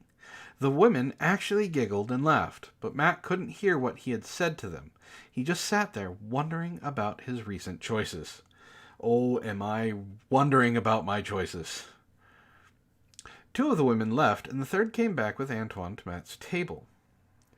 Matt, this is Betty. She's agreed to help us. It's nice to meet you, Matt said, standing up. Kitty. Or is Trip around? Trip is probably around. I lost track of where I was. Hold on. Are you not paying attention? I am now. Always happy to help a stranger in need, The woman said in a southern accent. What are they helping us do? This lot is going to a bikini contest at Coney Island next week. So, their bus is going right through Colorado Springs. They can drop us off there. He nodded his head to the scantily clad woman, and Matt just smiled politely. Thanks. We're going to be here for about an hour for a pit stop so we can refresh ourselves, eat, and powder our noses. But after that, we'll be happy to help you along your way. Antoine and Betty wandered away, and Matt was left at the table. The waitress brought him his food while mumbling something about a floozy. Matt ate his cheeseburger, wondering if he would get home. He missed Ishtar. An hour later, they were off.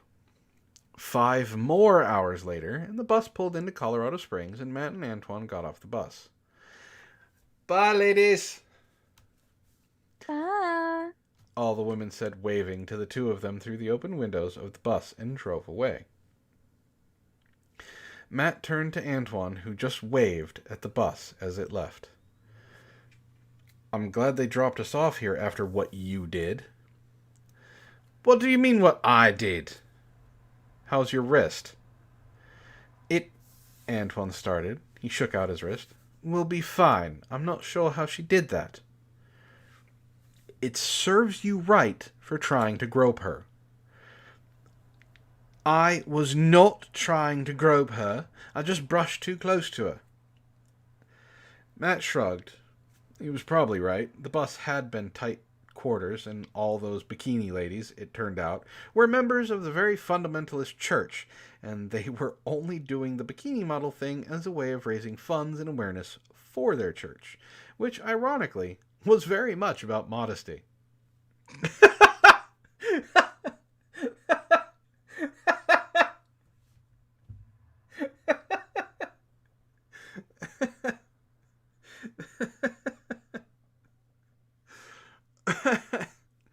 I mean, that's one way of raising awareness of something. Put a bunch of boobs in front of it. Sex sells. Yeah.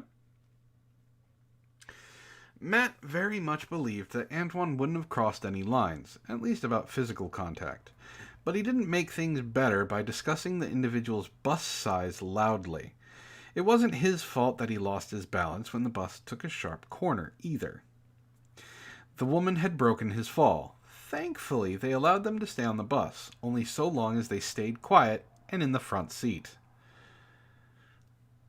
Looking around, Matt saw a lonely bus stop and a bunch of forested mountain terrain. So, why are we here? They're going to New York. We need to go to Florida.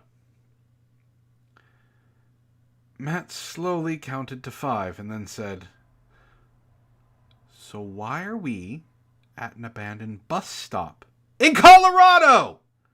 He counts to 10 usually, minimum.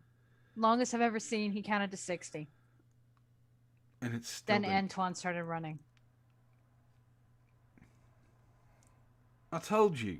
I need to run an errand here before we can continue.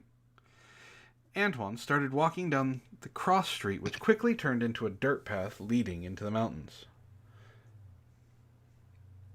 What are you chuckling about? Did you read ahead? No. Mm-hmm. I didn't. Uh-huh. I'm not laughing. Corvus said something funny. I was giggling. There's a difference. Yeah. Uh-huh. Where are we going? You'll see when we get there. You keep asking this. You're like a 5-year-old. Knock it off. When will we be there? When will we be there? Where are we going? Why do you keep talking to everybody? What's the ruby flashing for? Why did you almost kill people? It's getting annoying. Antoine strode across the mountain with ease. However, Matt was finding that he was reaching the limits of his cardio endurance. They were hiking rather far off the beaten path, and as they went, Matt began to hate Antoine more and more. Matt was huffing and puffing by the time they stopped in front of an impressive chain-link fence. you know, I'm not in top shape. I'm in a really good shape. I'm round. This does not work for me. Here, take one of these, Antoine said, handing Matt a single pill in a bubble pack. What's this? It's a pick-me-up, Antoine said, examining the fence. I'm not sure about this. Look, I knew you aren't in high school. I knew you aren't in your high school prime here. These will help you recover faster, if used sparingly. Antoine had said the last part after Matt had taken the pill. Sparingly? Are these addictive? You'll be fine, chum. Besides, we're here. Where is here? Beyond this fence is where we need to go to complete my plan and pave the way to your party, Antoine said, waving his hand in a flourish.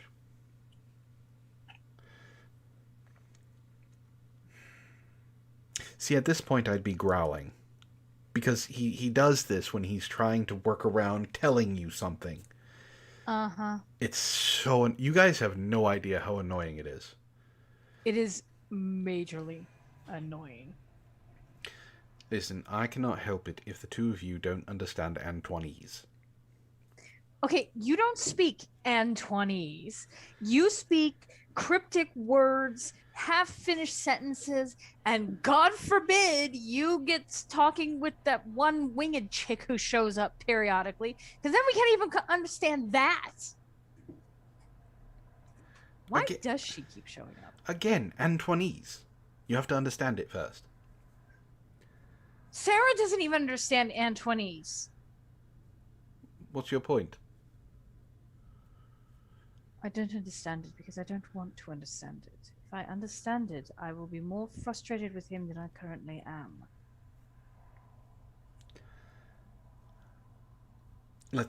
Before they get into an argument, can we continue?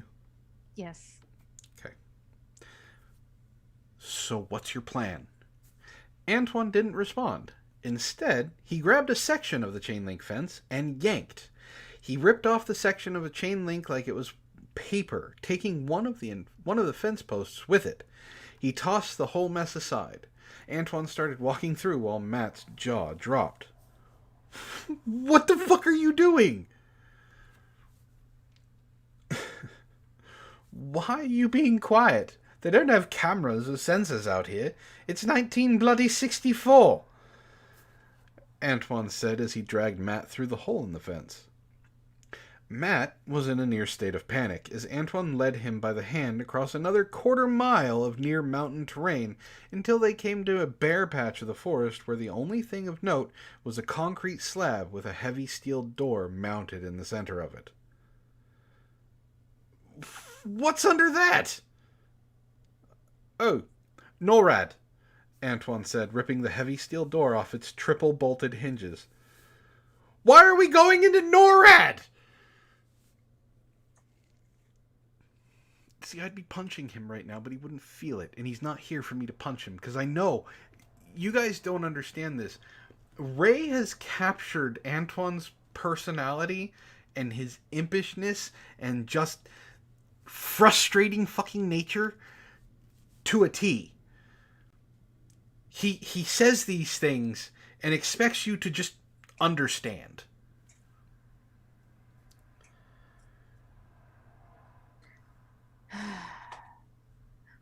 Sarah, what do you see in him again? It's the tentacles. And the charm. I can be charming when I It's want the to be. only thing that saves you sometimes. I don't think it's going to save you this time when I find you. I said, darling, we will talk later. There are ears listening. We don't know which one of the chat is actually person telling people things. You think one of our chat is going to turn you in? My vote's on Mitzi. I wouldn't actually call it turn in, but as far as Spends enough time in our spying on us. I think she's the spy. She's sus. it's more along the lines of letting them know where I am. So I can't say anything. As much as I trust Ray, because I've gotten to know Ray, I can't really trust anybody, because it may not actually be them. Since you aren't going to be helpful, why don't we finish this so that you can be helpful? Did you, read too many noir novels or something? Oh, yeah, it's just simply me reading things. That's why I have to watch where I'm going every single time I take a step out, or look over my shoulder, or make sure I'm not on any video cameras. Sure. Enough! Carry on, Matt.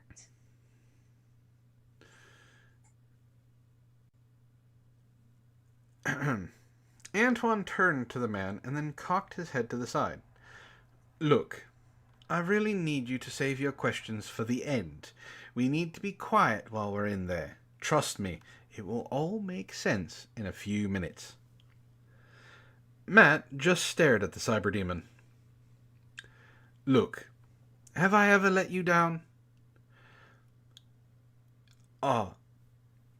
One, you got me beaten up and nearly killed yesterday.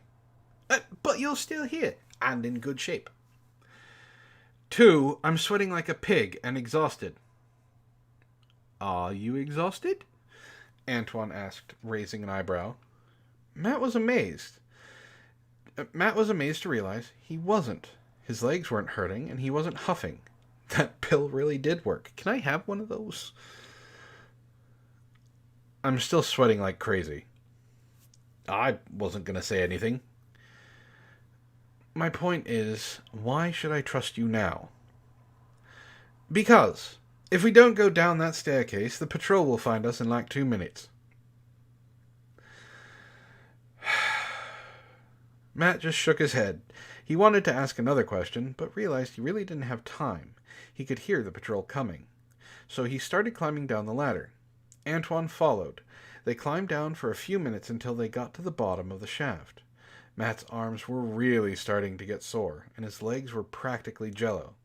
At the bottom of the shaft, they found a single steel door that Antoine bent the latch on, and it slowly fell open. Come on, Antoine said in a hushed tone. The two of them cautiously walked through the long and dark hallway that seemed to go on forever, lit only by periodic lights mounted along the floor. The hall had a very spooky feel to it. The overhead lamps were not working, and the ductwork that ran along the ceiling cast strange shadows. They walked down the hall for a few minutes more. Matt was increasingly confused and worried that they might get caught by armed guards in a paranoid period of heightened Cold War. They were in the most secure place in the whole country, and Antoine just walked with swagger, but he seemed to know where he was going. Where are all the guards? And, Air Force people? Probably on the main floors. We are in an unusual service level here. This is really the heart of the mountain, the guts of the system. How do you know these things?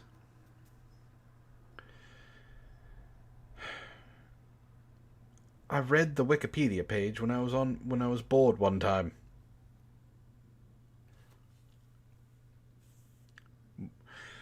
Wikipedia.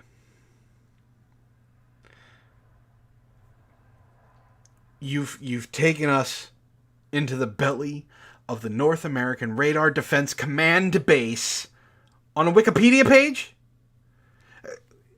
Well, that, and I hacked NORAD back in the 1990s.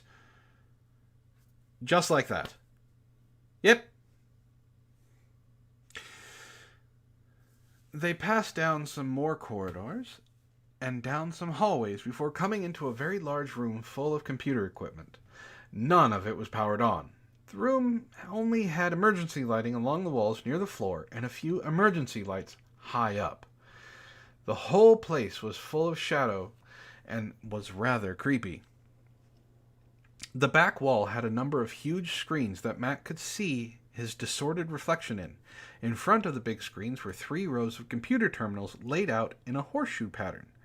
These terminals were the stereotypical kind that were built into the tables, like you see in the movies about NASA or, well, NORAD.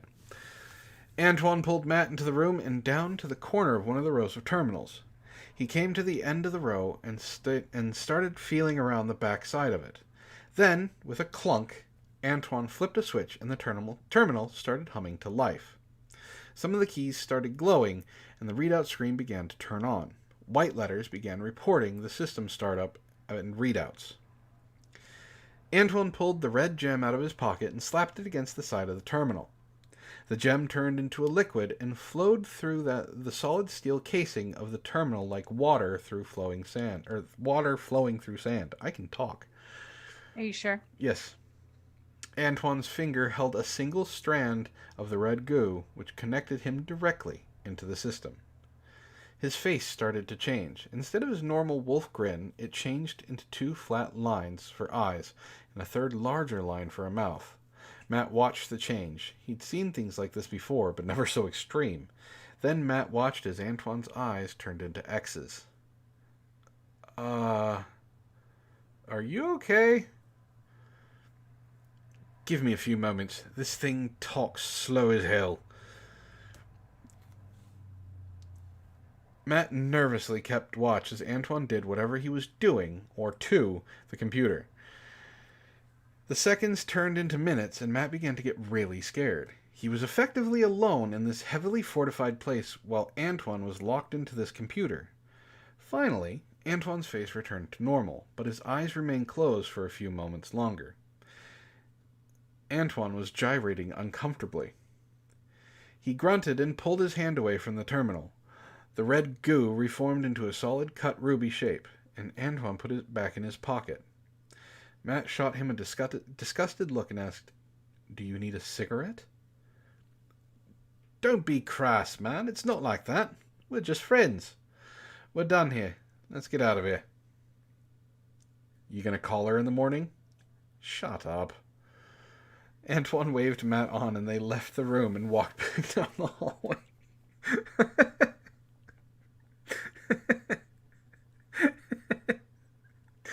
It wouldn't be as funny if Antoine wasn't looking at me pissed right now. He's so indignant. You're really good at portraying Antoine Ray. What's her name?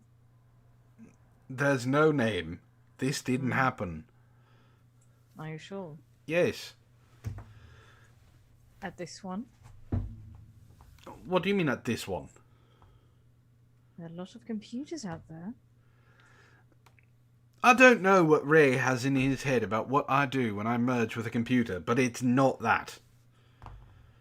It's more of a symbiosis kind of thing. I don't know. You always come out looking very satisfied with life. Because I learned something new. Uh-huh. We're just messing with you, Antoine. Keep going. They came to an intersection, and Antoine turned the opposite way that Matt had expected. Aren't we going the wrong way? Well, we can't go out the way we came in.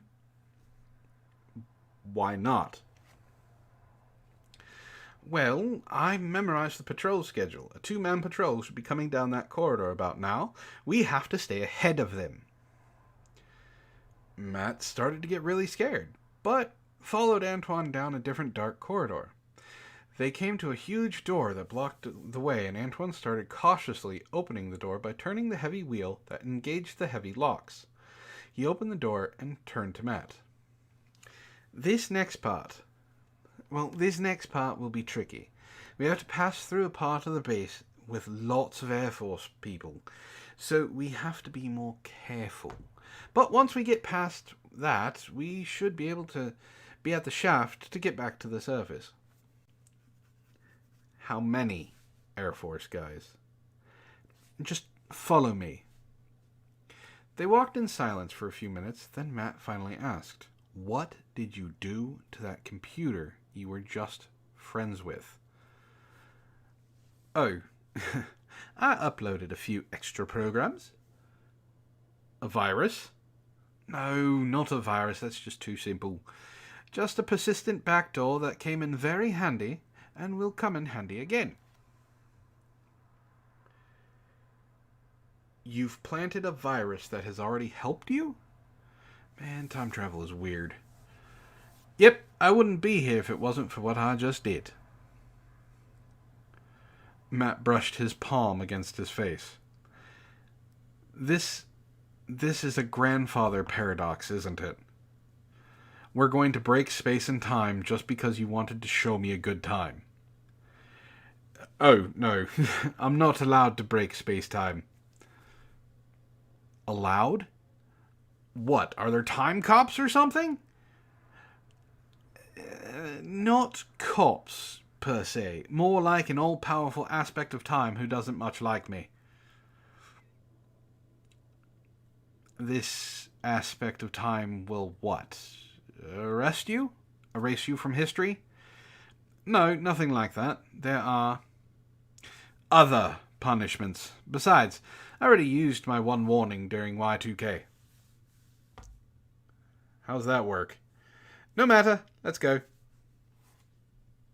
Antoine pulled him on. They made their way down the last stretch of hall on their way to the ladder that would lead them out where they came by a huge window. Matt looked in and stopped. Mother of God. What? Is that a fucking Stargate? Looks like one. Why? Like from the movie. Why do you think they made the movie? No one would believe that they actually had one of that was the plot of the movie. Really? Worked for Godzilla? Wait, what? Please, do you really think the US dropped atomic bombs on Japan? Your scientists were a decade away from making them work. What about the test at Los Alamos? That's where Chipotle's founder was testing her recipes.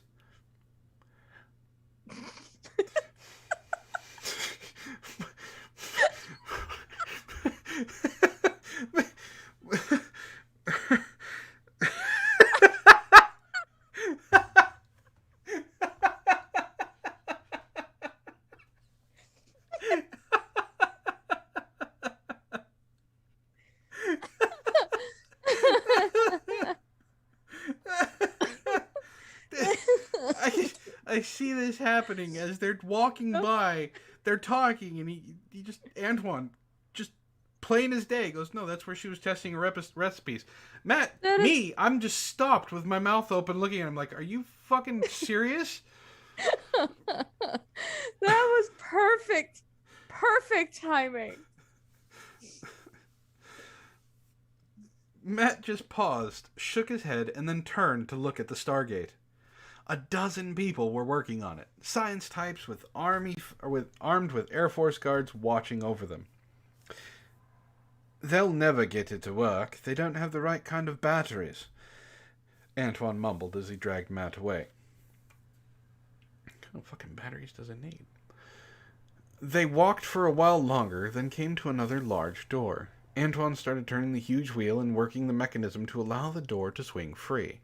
Before he unlatched the door, he turned to Matt and said, "Okay, we are just to the ladder out of this place." "Good. We just have to go through this door, down the last stretch of the hole, and then we're scot-free." Antoine pulled open the door, and there, standing on the other side of the door, was a young officer holding a machine gun who seemed shocked that the door opened. Antoine slammed it closed and said to Matt, "We may be trapped."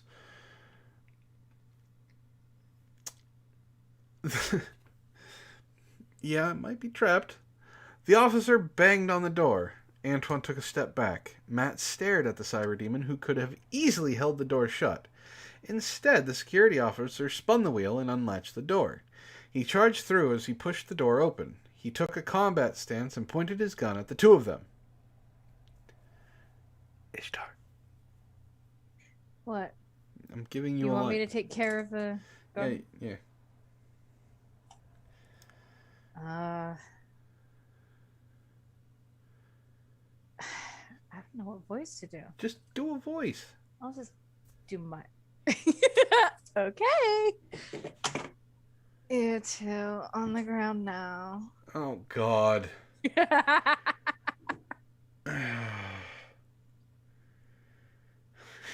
Really? Matt threw his hands up and started to kneel down. But Antoine stopped him. Facing the officer, Antoine held one hand out and the other was resting on Matt's shoulders. "Careful, son." My name is Lieutenant Smith. Who are you and what are you doing here? This is a highly restricted area. "Look, Lieutenant, we're just on our way to have a great time." You're in the wrong damn place for that. Get on the ground now and do all the drugs. All of the drugs, All of them. the officer said, pointing his weapon at them. "Are you in the right place? What are you doing?" "Shh. I got this." Turning back to the officer. "You seem very exhausted. Like this job isn't what you wanted, right? All you have to do is just let us go, and you can go live the life you really wanted to live. No one has to know, and I can remove your name from the roster, so you aren't AWOL." The officer just stared at the cyberdemon, his head cocked to the side. What the hell are you talking about? "They started loading personnel records into the big computer, and your records came up." How did you access those records? Antoine focused and the lights dimmed. "I can do many things," Antoine said ominously. The guard was stunned, but Matt saw that Antoine had moved his foot to the electrical cable that powered the lights. The guard slowly thought about what he was being offered. I think you're full of shit. "How about this? You were born in Oklahoma and went to Lewis and Clark Elementary." The lieutenant paused, mouth agape. His face became more shocked as Antoine recited the man's service records. Then, when Antoine started referencing the money that Smith owed some shady characters. Then, Antoine started citing military service regulations and the name of the divorce lawyer that Smith's wife had booked. Smith broke. He dropped his weapon and started to cry. How do you know these things? They uploaded detailed files to the computer. The guard fell to his knees. If that stuff got out, my life would be over. I had no idea they were communists when they paid off my debts.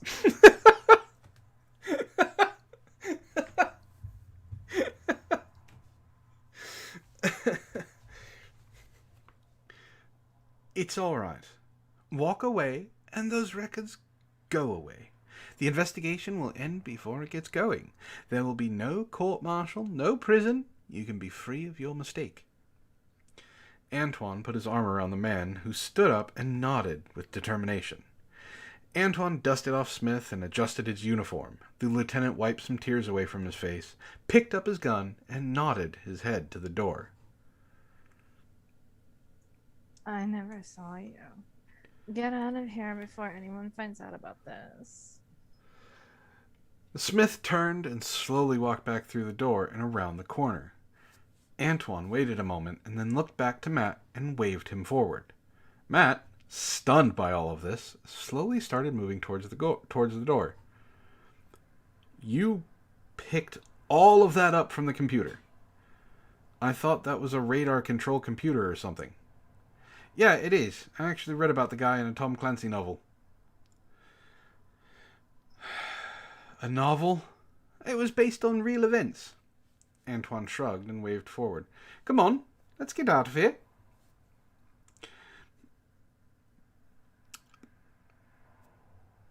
Matt and Antoine made their way to the emergency exit shaft and up the ladder. When they got to the surface, they quickly made their way to the secondary parking lot. What are we doing here? The hole in the fence is back that way. I know that, but it's easy to just go out the front gate. Antoine lifted his hand and dangled a set of keys. Wait, are those Smith's? None other, Antoine said as he unlocked the driver's side door of a red Buick. Antoine unlocked the passenger side door and let Matt in. Come on, we have to hit the road. Won't they check us on the way out? They usually check people on the way in. Who cares who leaves this place, right? Matt sighed. He was really tired from the hike, the walk through the base, and all of the stress.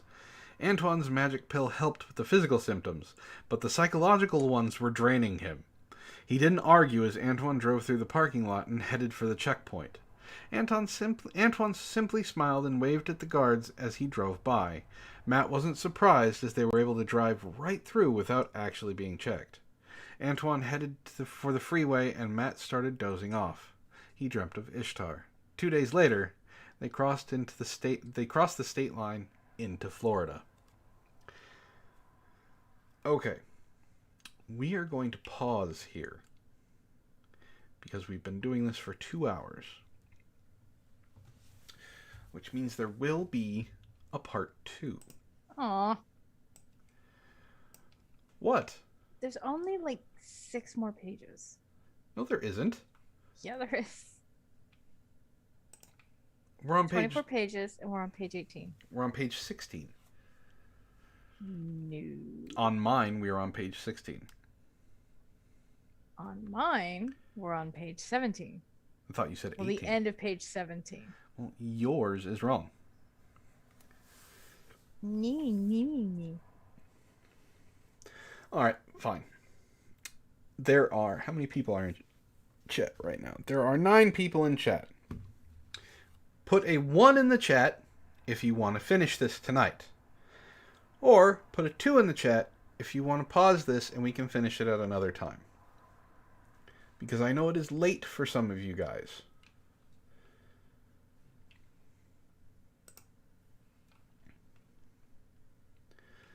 And while we're waiting for that, there are some memes, so we're going to go through some memes.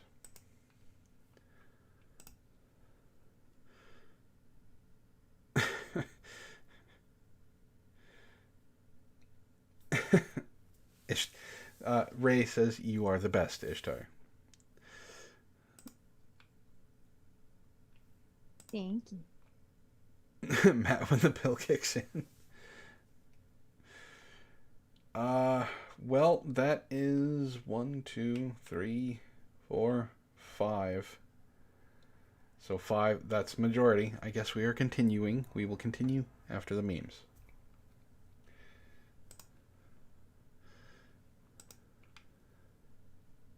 Sarah, Antoine, this edible ain't shit. 5 minutes later.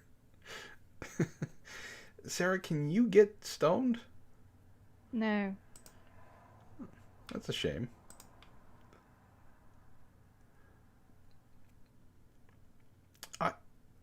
I think they're calling you a cannibalistic monster in this one, Sarah. A hot cannibalistic monster, don't get me wrong. Gwenum is actually really cool. Thank you, I suppose. And then the last one is just you beating up on Antoine. Which I know you don't do it normally. Like, I guess that's the running joke. But I think with him being as secretive as he is, this one might actually come true. It's very tempting. It depends on what he says when we hang up with this call. There is a reason I'm being secretive. Yes, and I'm willing to listen to that reason. Well, if we're going to keep doing this, we need to go. Why? Do I have to say it again? I don't know how much time I have being here. There are 4.5 ones in the chart. Zergold didn't make up his mind, so he's a half. Well, Ray says that votes Schrodinger's 1, so it is a 1 and it isn't a 1. So it could go either way. We can finish, it's fine. Alright. Let me get something to drink real quick. I just need something to drink, not get it, but...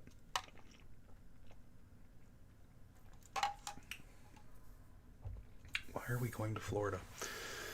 Alright. Hey, Matt. Wake up, Antoine said, pushing Matt, who had his head leaned up against the passenger side window of the car while he slept. Huh? What? Matt said as he roused from his sleep. Antoine pushed him again. Wait, where are we? Matt said when he got his senses together, wiping his face. The bright light of the sun was glaring in his face, and the cool sea air was flowing through Antoine's open window. Welcome to Fort Lauderdale. What is this, spring break? The tail end of it, yes. Okay. So the party wasn't in Vegas. It sure as hell wasn't in Cheyenne Mountain. Are you going to tell me we are doing spring break in Fort Lauderdale? Not quite. Then where? Fucking where? He had been holding his anger back for the last 2 days, but he really was at his bursting point. He was a little sunburnt from the desert fiasco, his legs still didn't feel right after the hike, and now his butt was sore since he spent nearly 2 whole days in this car. We're close. Relatively. Frankly, this is the last stop, Antoine said, looking like he was calculating something. Antoine's face changed. His eyes started rolling up rapidly like his old-style flip display clock. Matt gripped the dashboard as Antoine was still driving the car on the freeway. What are you doing? Finding a map. I have to pull it up from memory since I lost the other map. You just broke up. You just broke up. Where did I break up? What are you doing? Okay. What are you doing? I'm finding a map. I have to pull it up from memory since I lost the other map. Matt looked over at Antoine, whose face made it clear that he was processing something. Then he focused on what was going on the road. Several cars were coming up fast. Antoine wove around one, then another. Are you paying attention to the road? I can multitask. Ah, found it. Then where are we going? That way, Antoine pointed as he changed 2 lanes and took the off-ramp. Matt left indents on the dashboard as he gripped his fingers on the console. Several cars honked as Antoine had cut them off. From the off-ramp, Antoine drove through town, and 20 minutes later, they were pulling into the NASA parking lot at Cape Kennedy.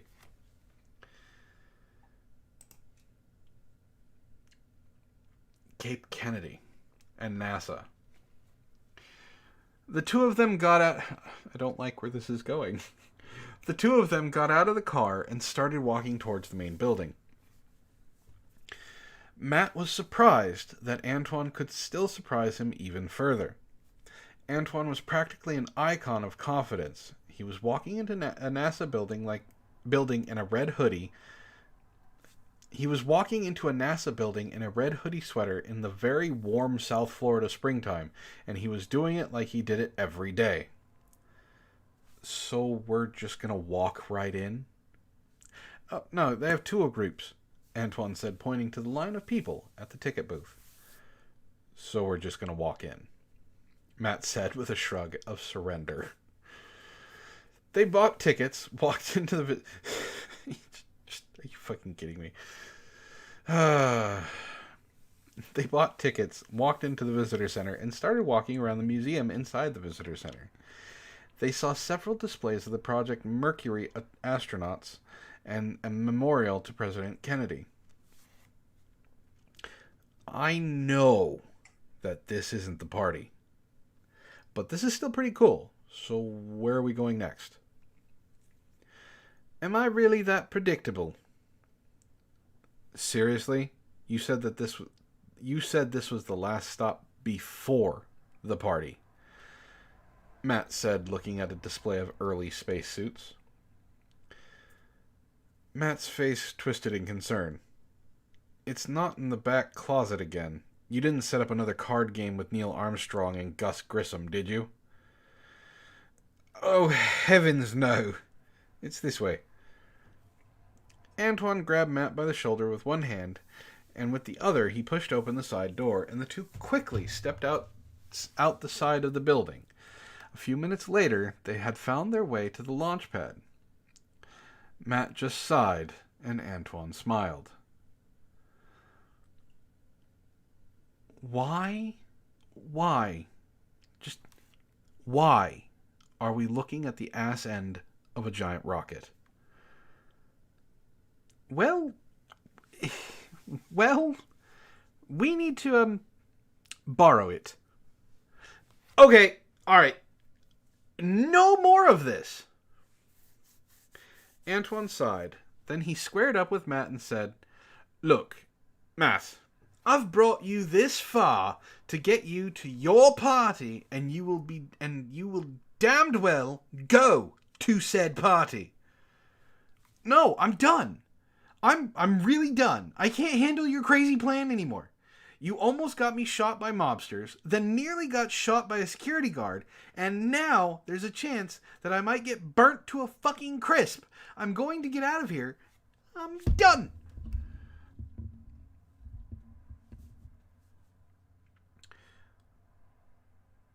What?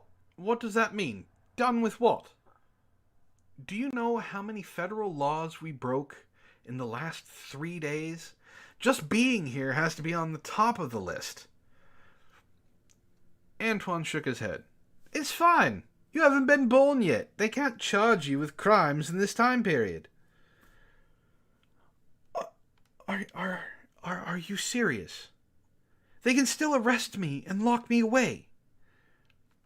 Have I let anything bad happen to you yet? No, don't start that shit again. I'm out. I'm going to walk away now. So, you're going to stay here? You need a time machine to get home. Or I can wait!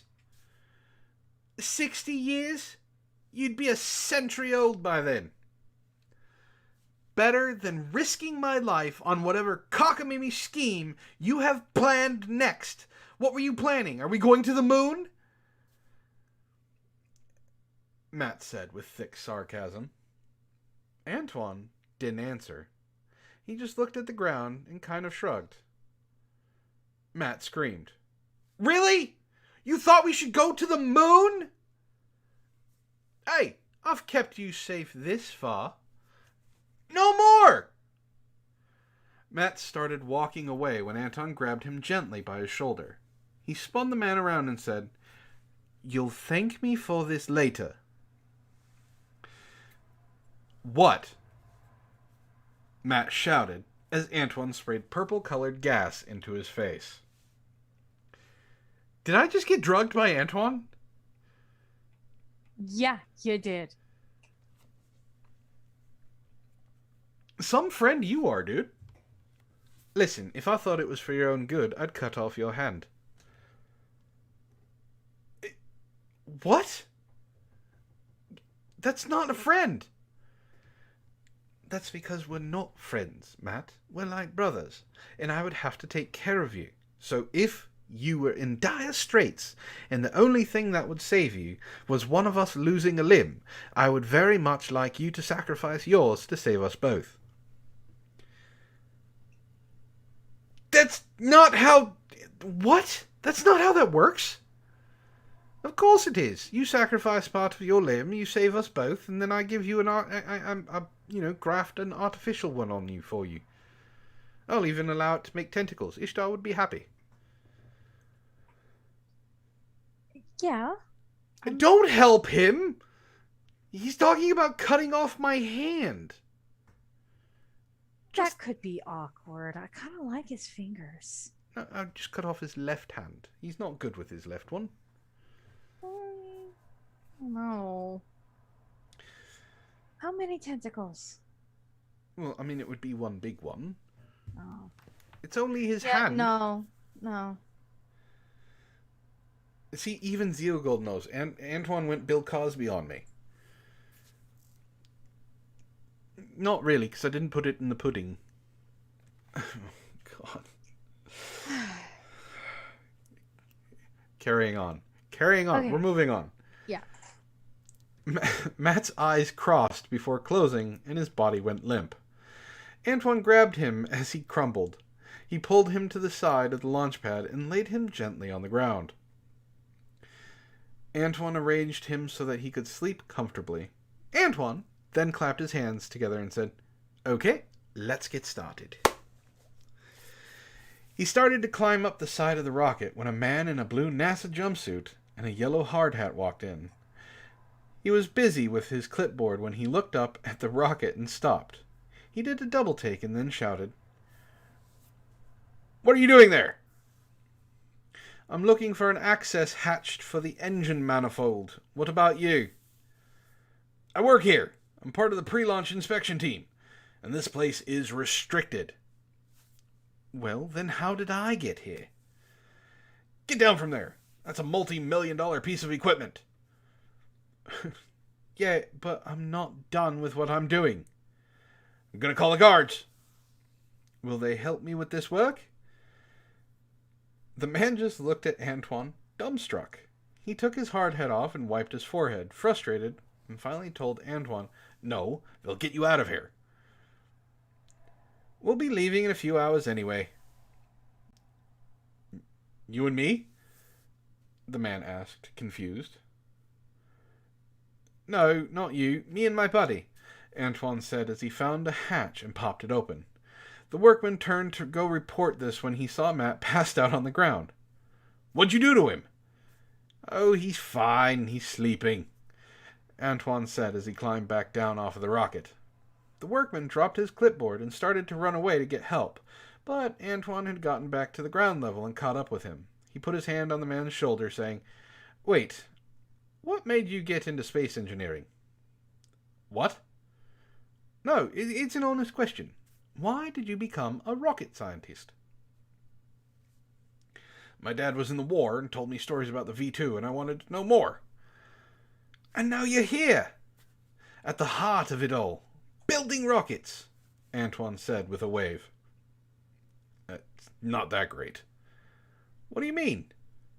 "I'm not the lead designer of engineering. I mean, I'm running spot checks based on checklists that was handed down to me. I'm a functionary, a schlub with a hard hat." "Sounds like you could be doing so much more." "Yeah, like there are other space programs. You know, Boeing and Lockheed are doing good work." The man paused and considered. Then his face changed. He looked at Antoine and admitted, "I never thought about that. They built half the parts in this thing, but they're West Coast. And why does that matter?" California is filled with weirdos. True. Weirdos and rocket science. They'd probably pay me a bit more. And you'd be able to write your own ticket. You know, that's a good point. Go on! Make your fortune! Antoine said, slapping the man on the back. Y'all. I have seen Antoine do this many times. I don't know how he knows the things that he knows about people.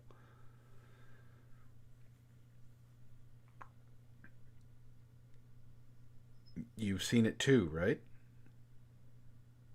Yeah.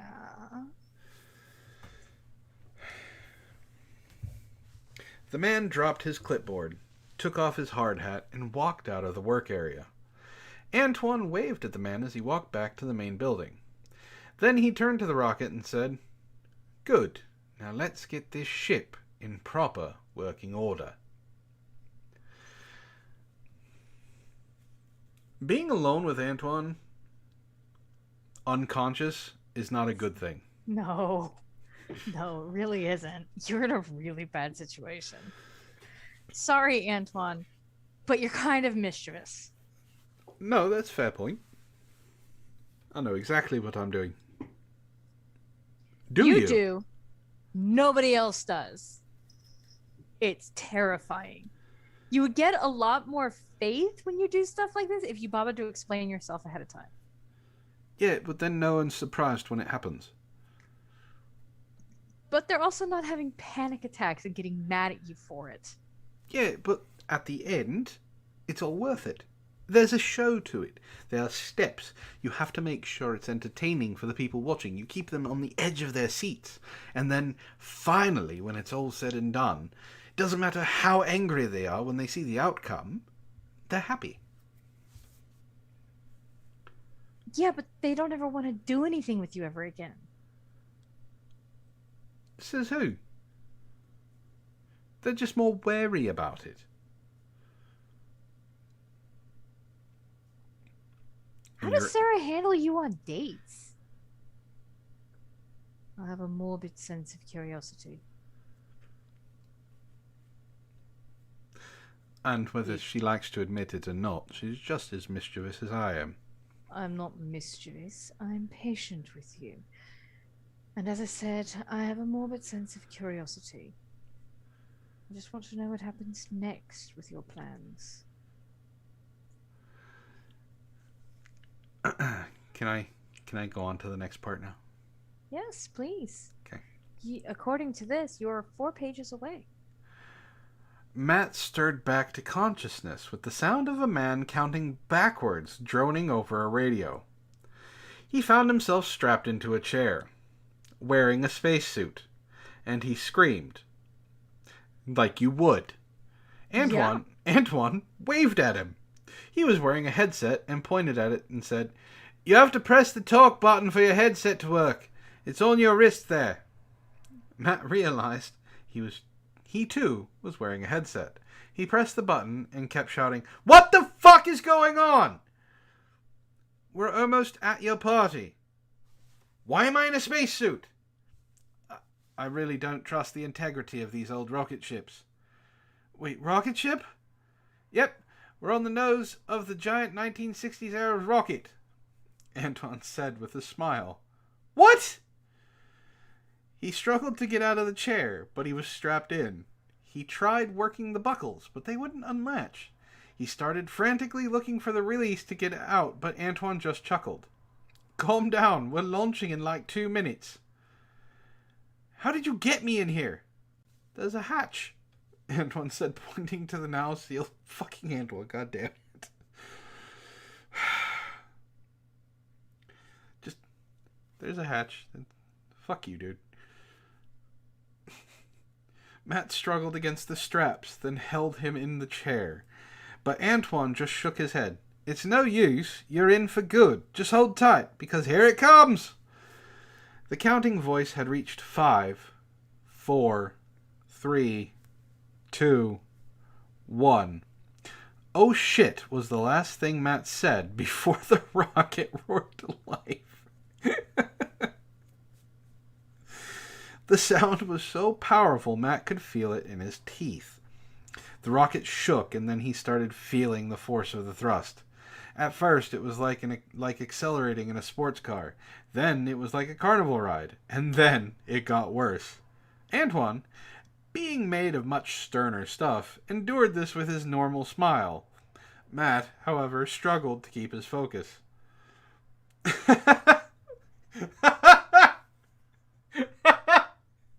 The next line is great.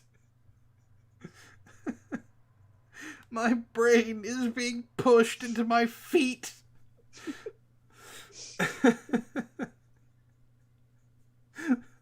My God, they've gone plaid.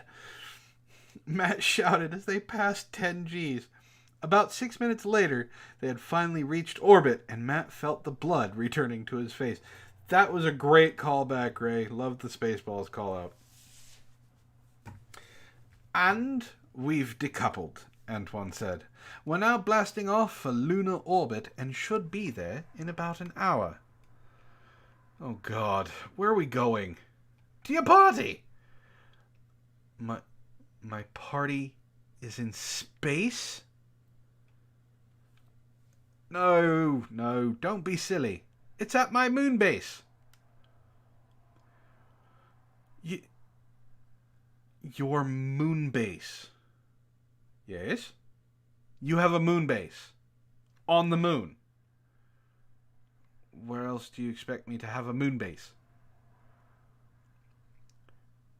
You said an hour. Doesn't it normally take like 3 days to get to the moon? I've made some modifications. Now hold on, the main engines are about to kick in. Antoine, pissing Matt off, pressed a big red button on the console. The ship started accelerating again. Matt was forced into the back of his seat once more. Antoine looked over at him as he struggled with the acceleration. Now, you know why I had to hack NORAD to mask us. Matt? Antoine asked when his friend didn't respond. He had passed out from the G-forces.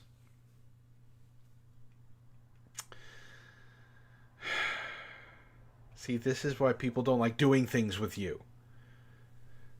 What? We're going to a moon base. On the moon. It's self-explanatory.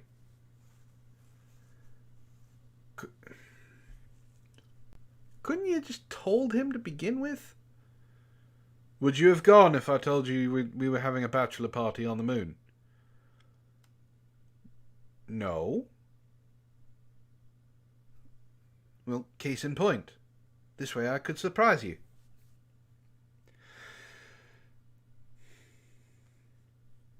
Sarah? When we find your boyfriend, I'm going to kill him. Why? Because he does stuff like this. Except he didn't really do this. Yet. You haven't gotten a bachelor party from him. And now you're married, so you can't. You're safe. I mean, there is his 40th birthday. It's a big number. Quiet.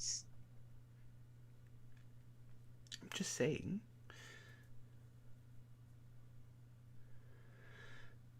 Matt jerked back to consciousness, sitting in a cold, damp room.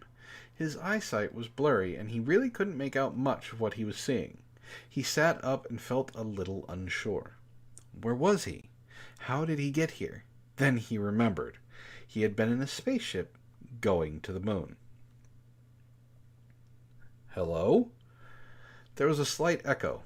It sounded like the walls were metallic. Matt tried to stand up, but his legs were wobbly. Finally, he made it to his feet.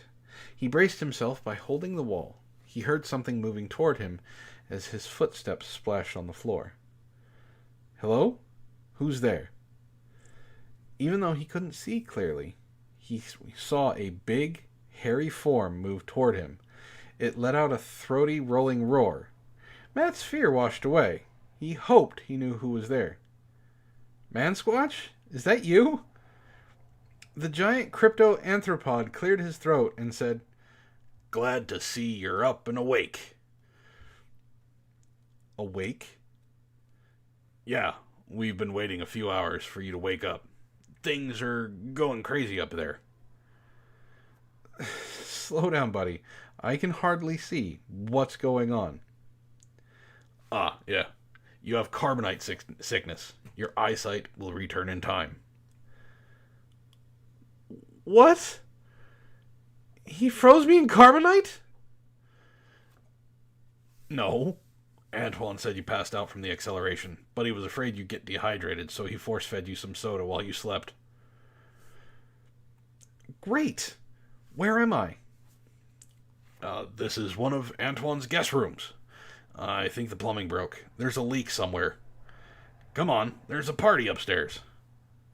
A party?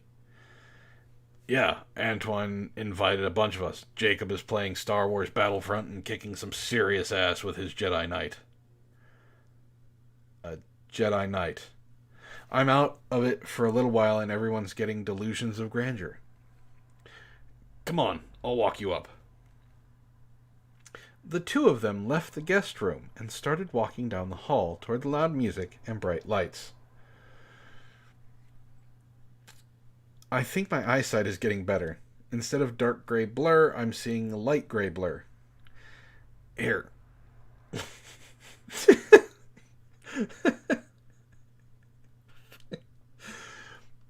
Here, let's take this cellophane off your face, Matt said as he pulled the plastic off of him. Matt's vision cleared up instantly. Why was this on my face? I think Antoine was worried about dehydration. Come on, let's go to the party. I got the reference. It's Star Wars.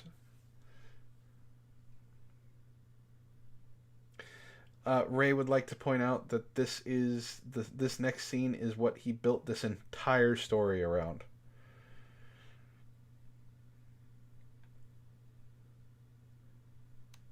Are you there?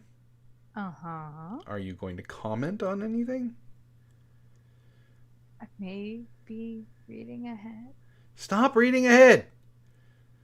It's so good, though. And you're such a slow reader. I'm sorry, I don't speed read.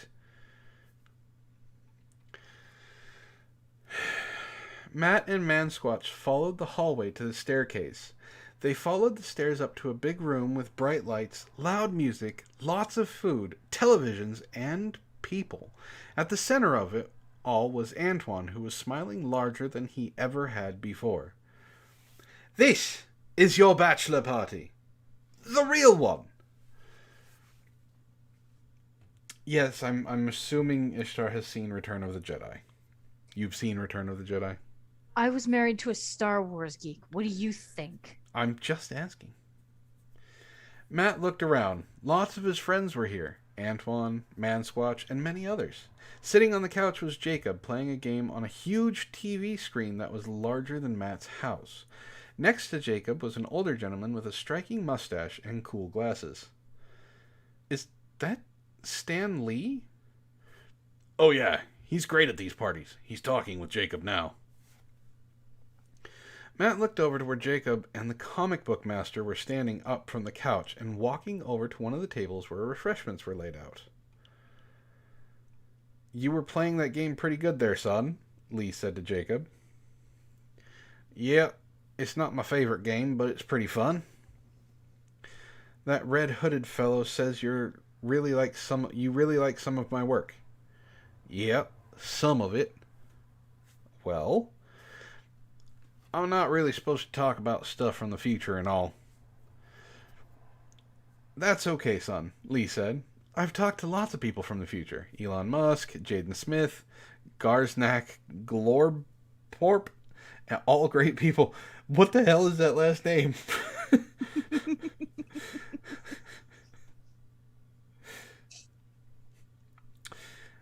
Have you talked to Captain Kirk and Han Solo? Don't be silly, son. Han Solo is from the past. It does say long time ago in a galaxy far away. There was plenty to drink, and there were whole tables of food. There were games, both video and table, set up, and people of all kinds were playing.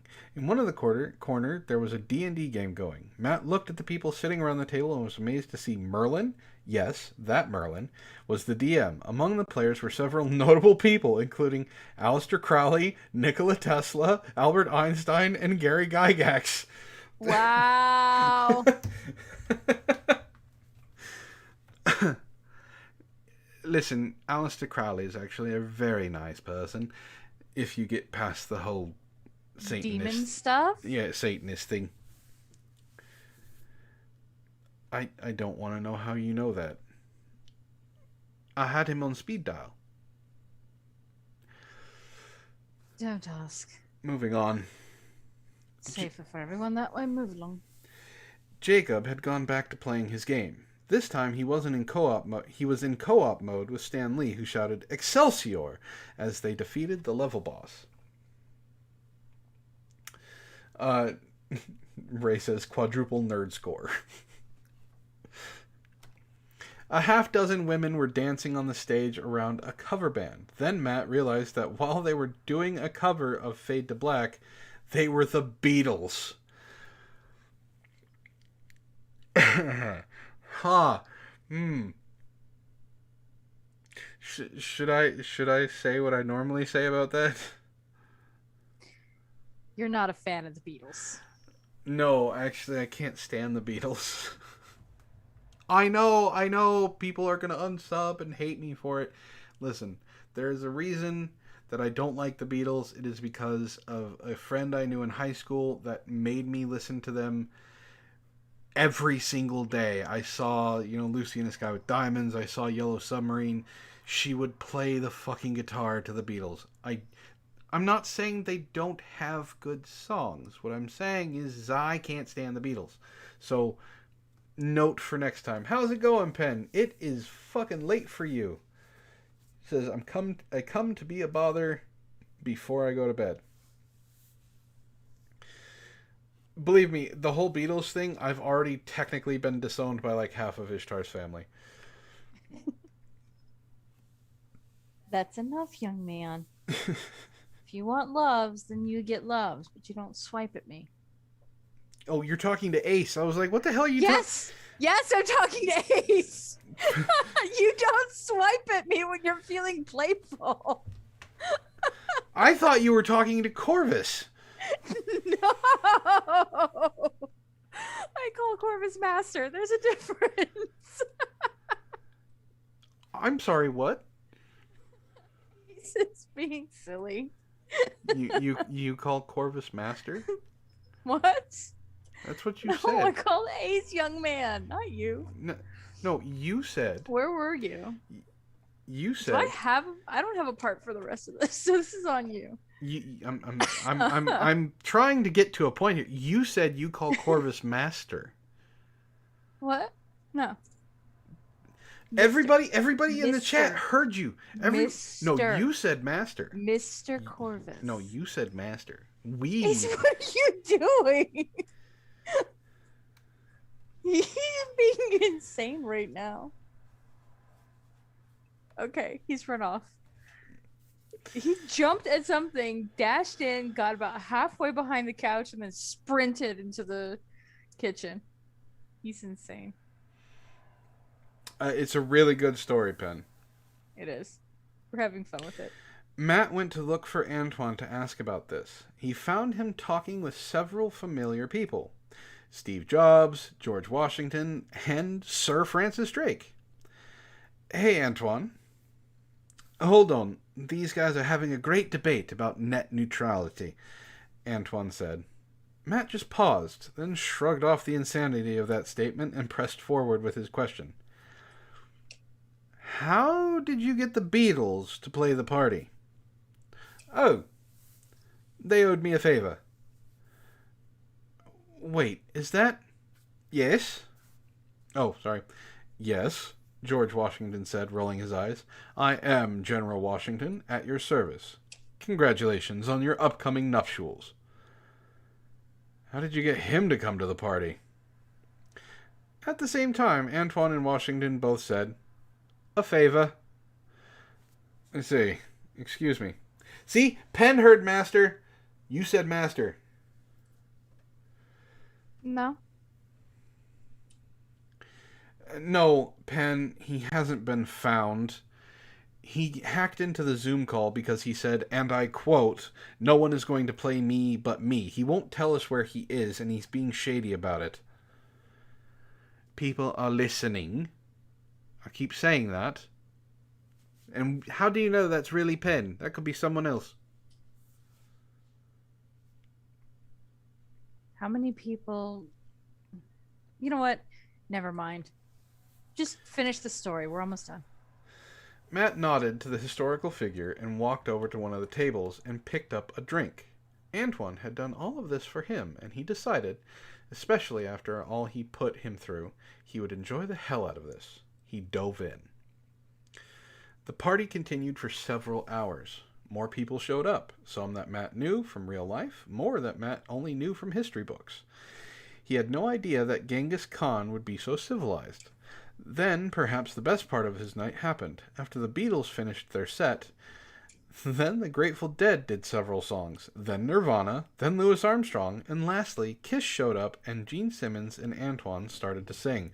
Oh, God. He's actually got a nice voice. I'm sure he does. Copyright edit. Due to Gene Simmons' strong stance on copyright protection, the musical number was only licensed for one showing. At the party, Simmons owed Antoine a favor. However, since Mitzi is such a huge Kiss fan, she requires some kind of recompense. In fact, she's getting quite agitated, so maybe Antoine should purr for the readers. Will that satisfy the Mitzi? Purr for the purr god.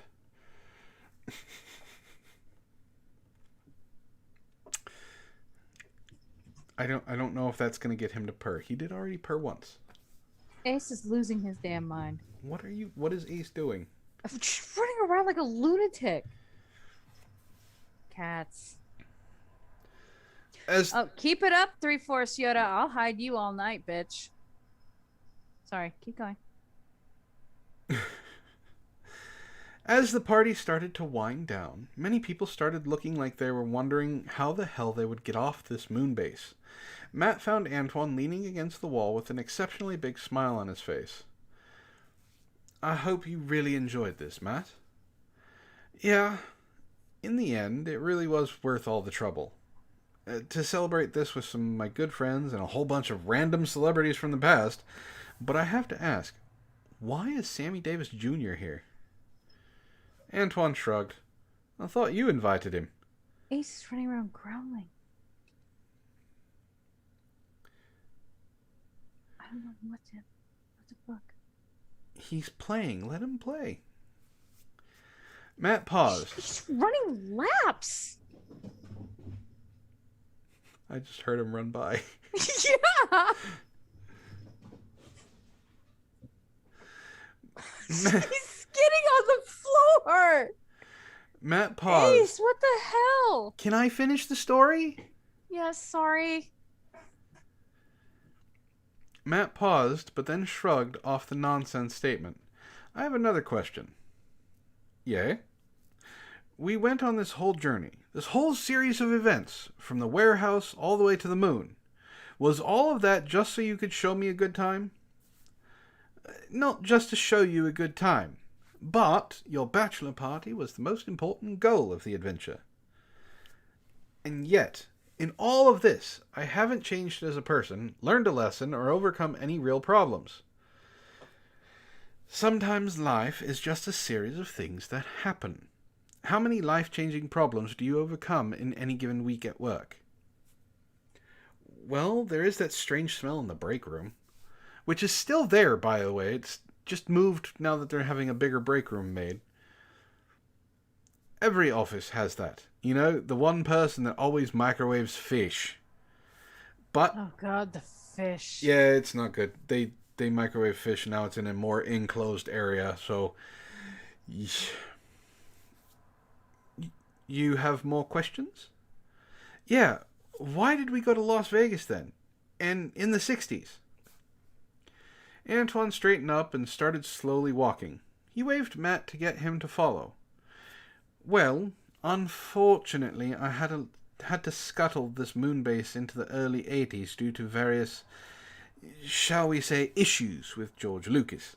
I think this is still the best place for a party, especially one for a guy like you who happens to like drinking, video games, good food, and pretty women, all of which I keep stored here, so I had to bring you here. I'm sorry, you keep women stored? It's not what you think. It's perfectly humane. That doesn't sound good, Antoine. Sorry, dude. Taking a beat, he continued. As for Las Vegas, that's where the Mark 6 data ruby was located, and 1964 was the only year I knew exactly where it was.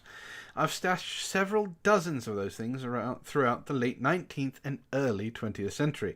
But since they look like gems, they sometimes get stolen. Very bloody frustrating. However, I need them to more easily interact with the primitive electric equipment of the era. It was a wonder that your people developed real transistor electronics just 10 years ago, and thankful for that. However, that ruby was the only way to blind NORAD and take over the computer of the Gemini, which was the only way to get you to the moon so you can enjoy this party. Why was a missing Gemini launch not in the history books? It's in there as a test flight. As far as anyone knows, the test worked.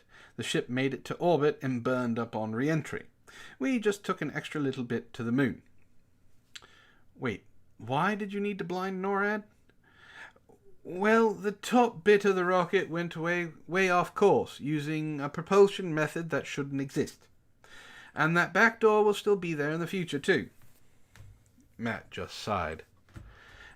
After a moment, Matt finally said, So, it seems that the party is winding down. How do we get back?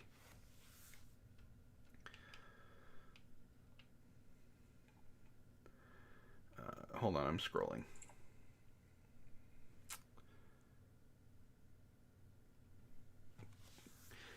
Come on, I'll show you. Antoine waved everyone into a side room where he had another time machine set up. This one was built into the moon base. It wasn't as small as the mobile unit that Matt and Antoine had started their journey with. It also had more intuitive user interface. Come on, everyone. Party's wrapping up, and this is the fastest way out.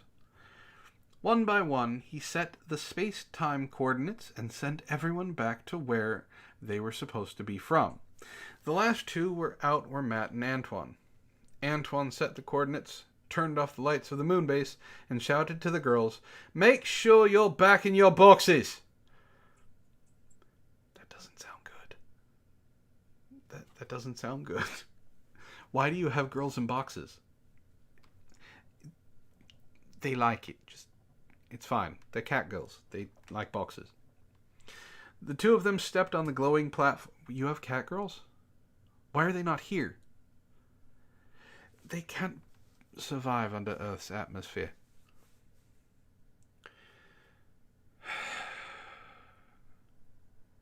Fix that. I know Ishtar wants a cat girl. I want a cat girl. Half the people in the chat want cat girls.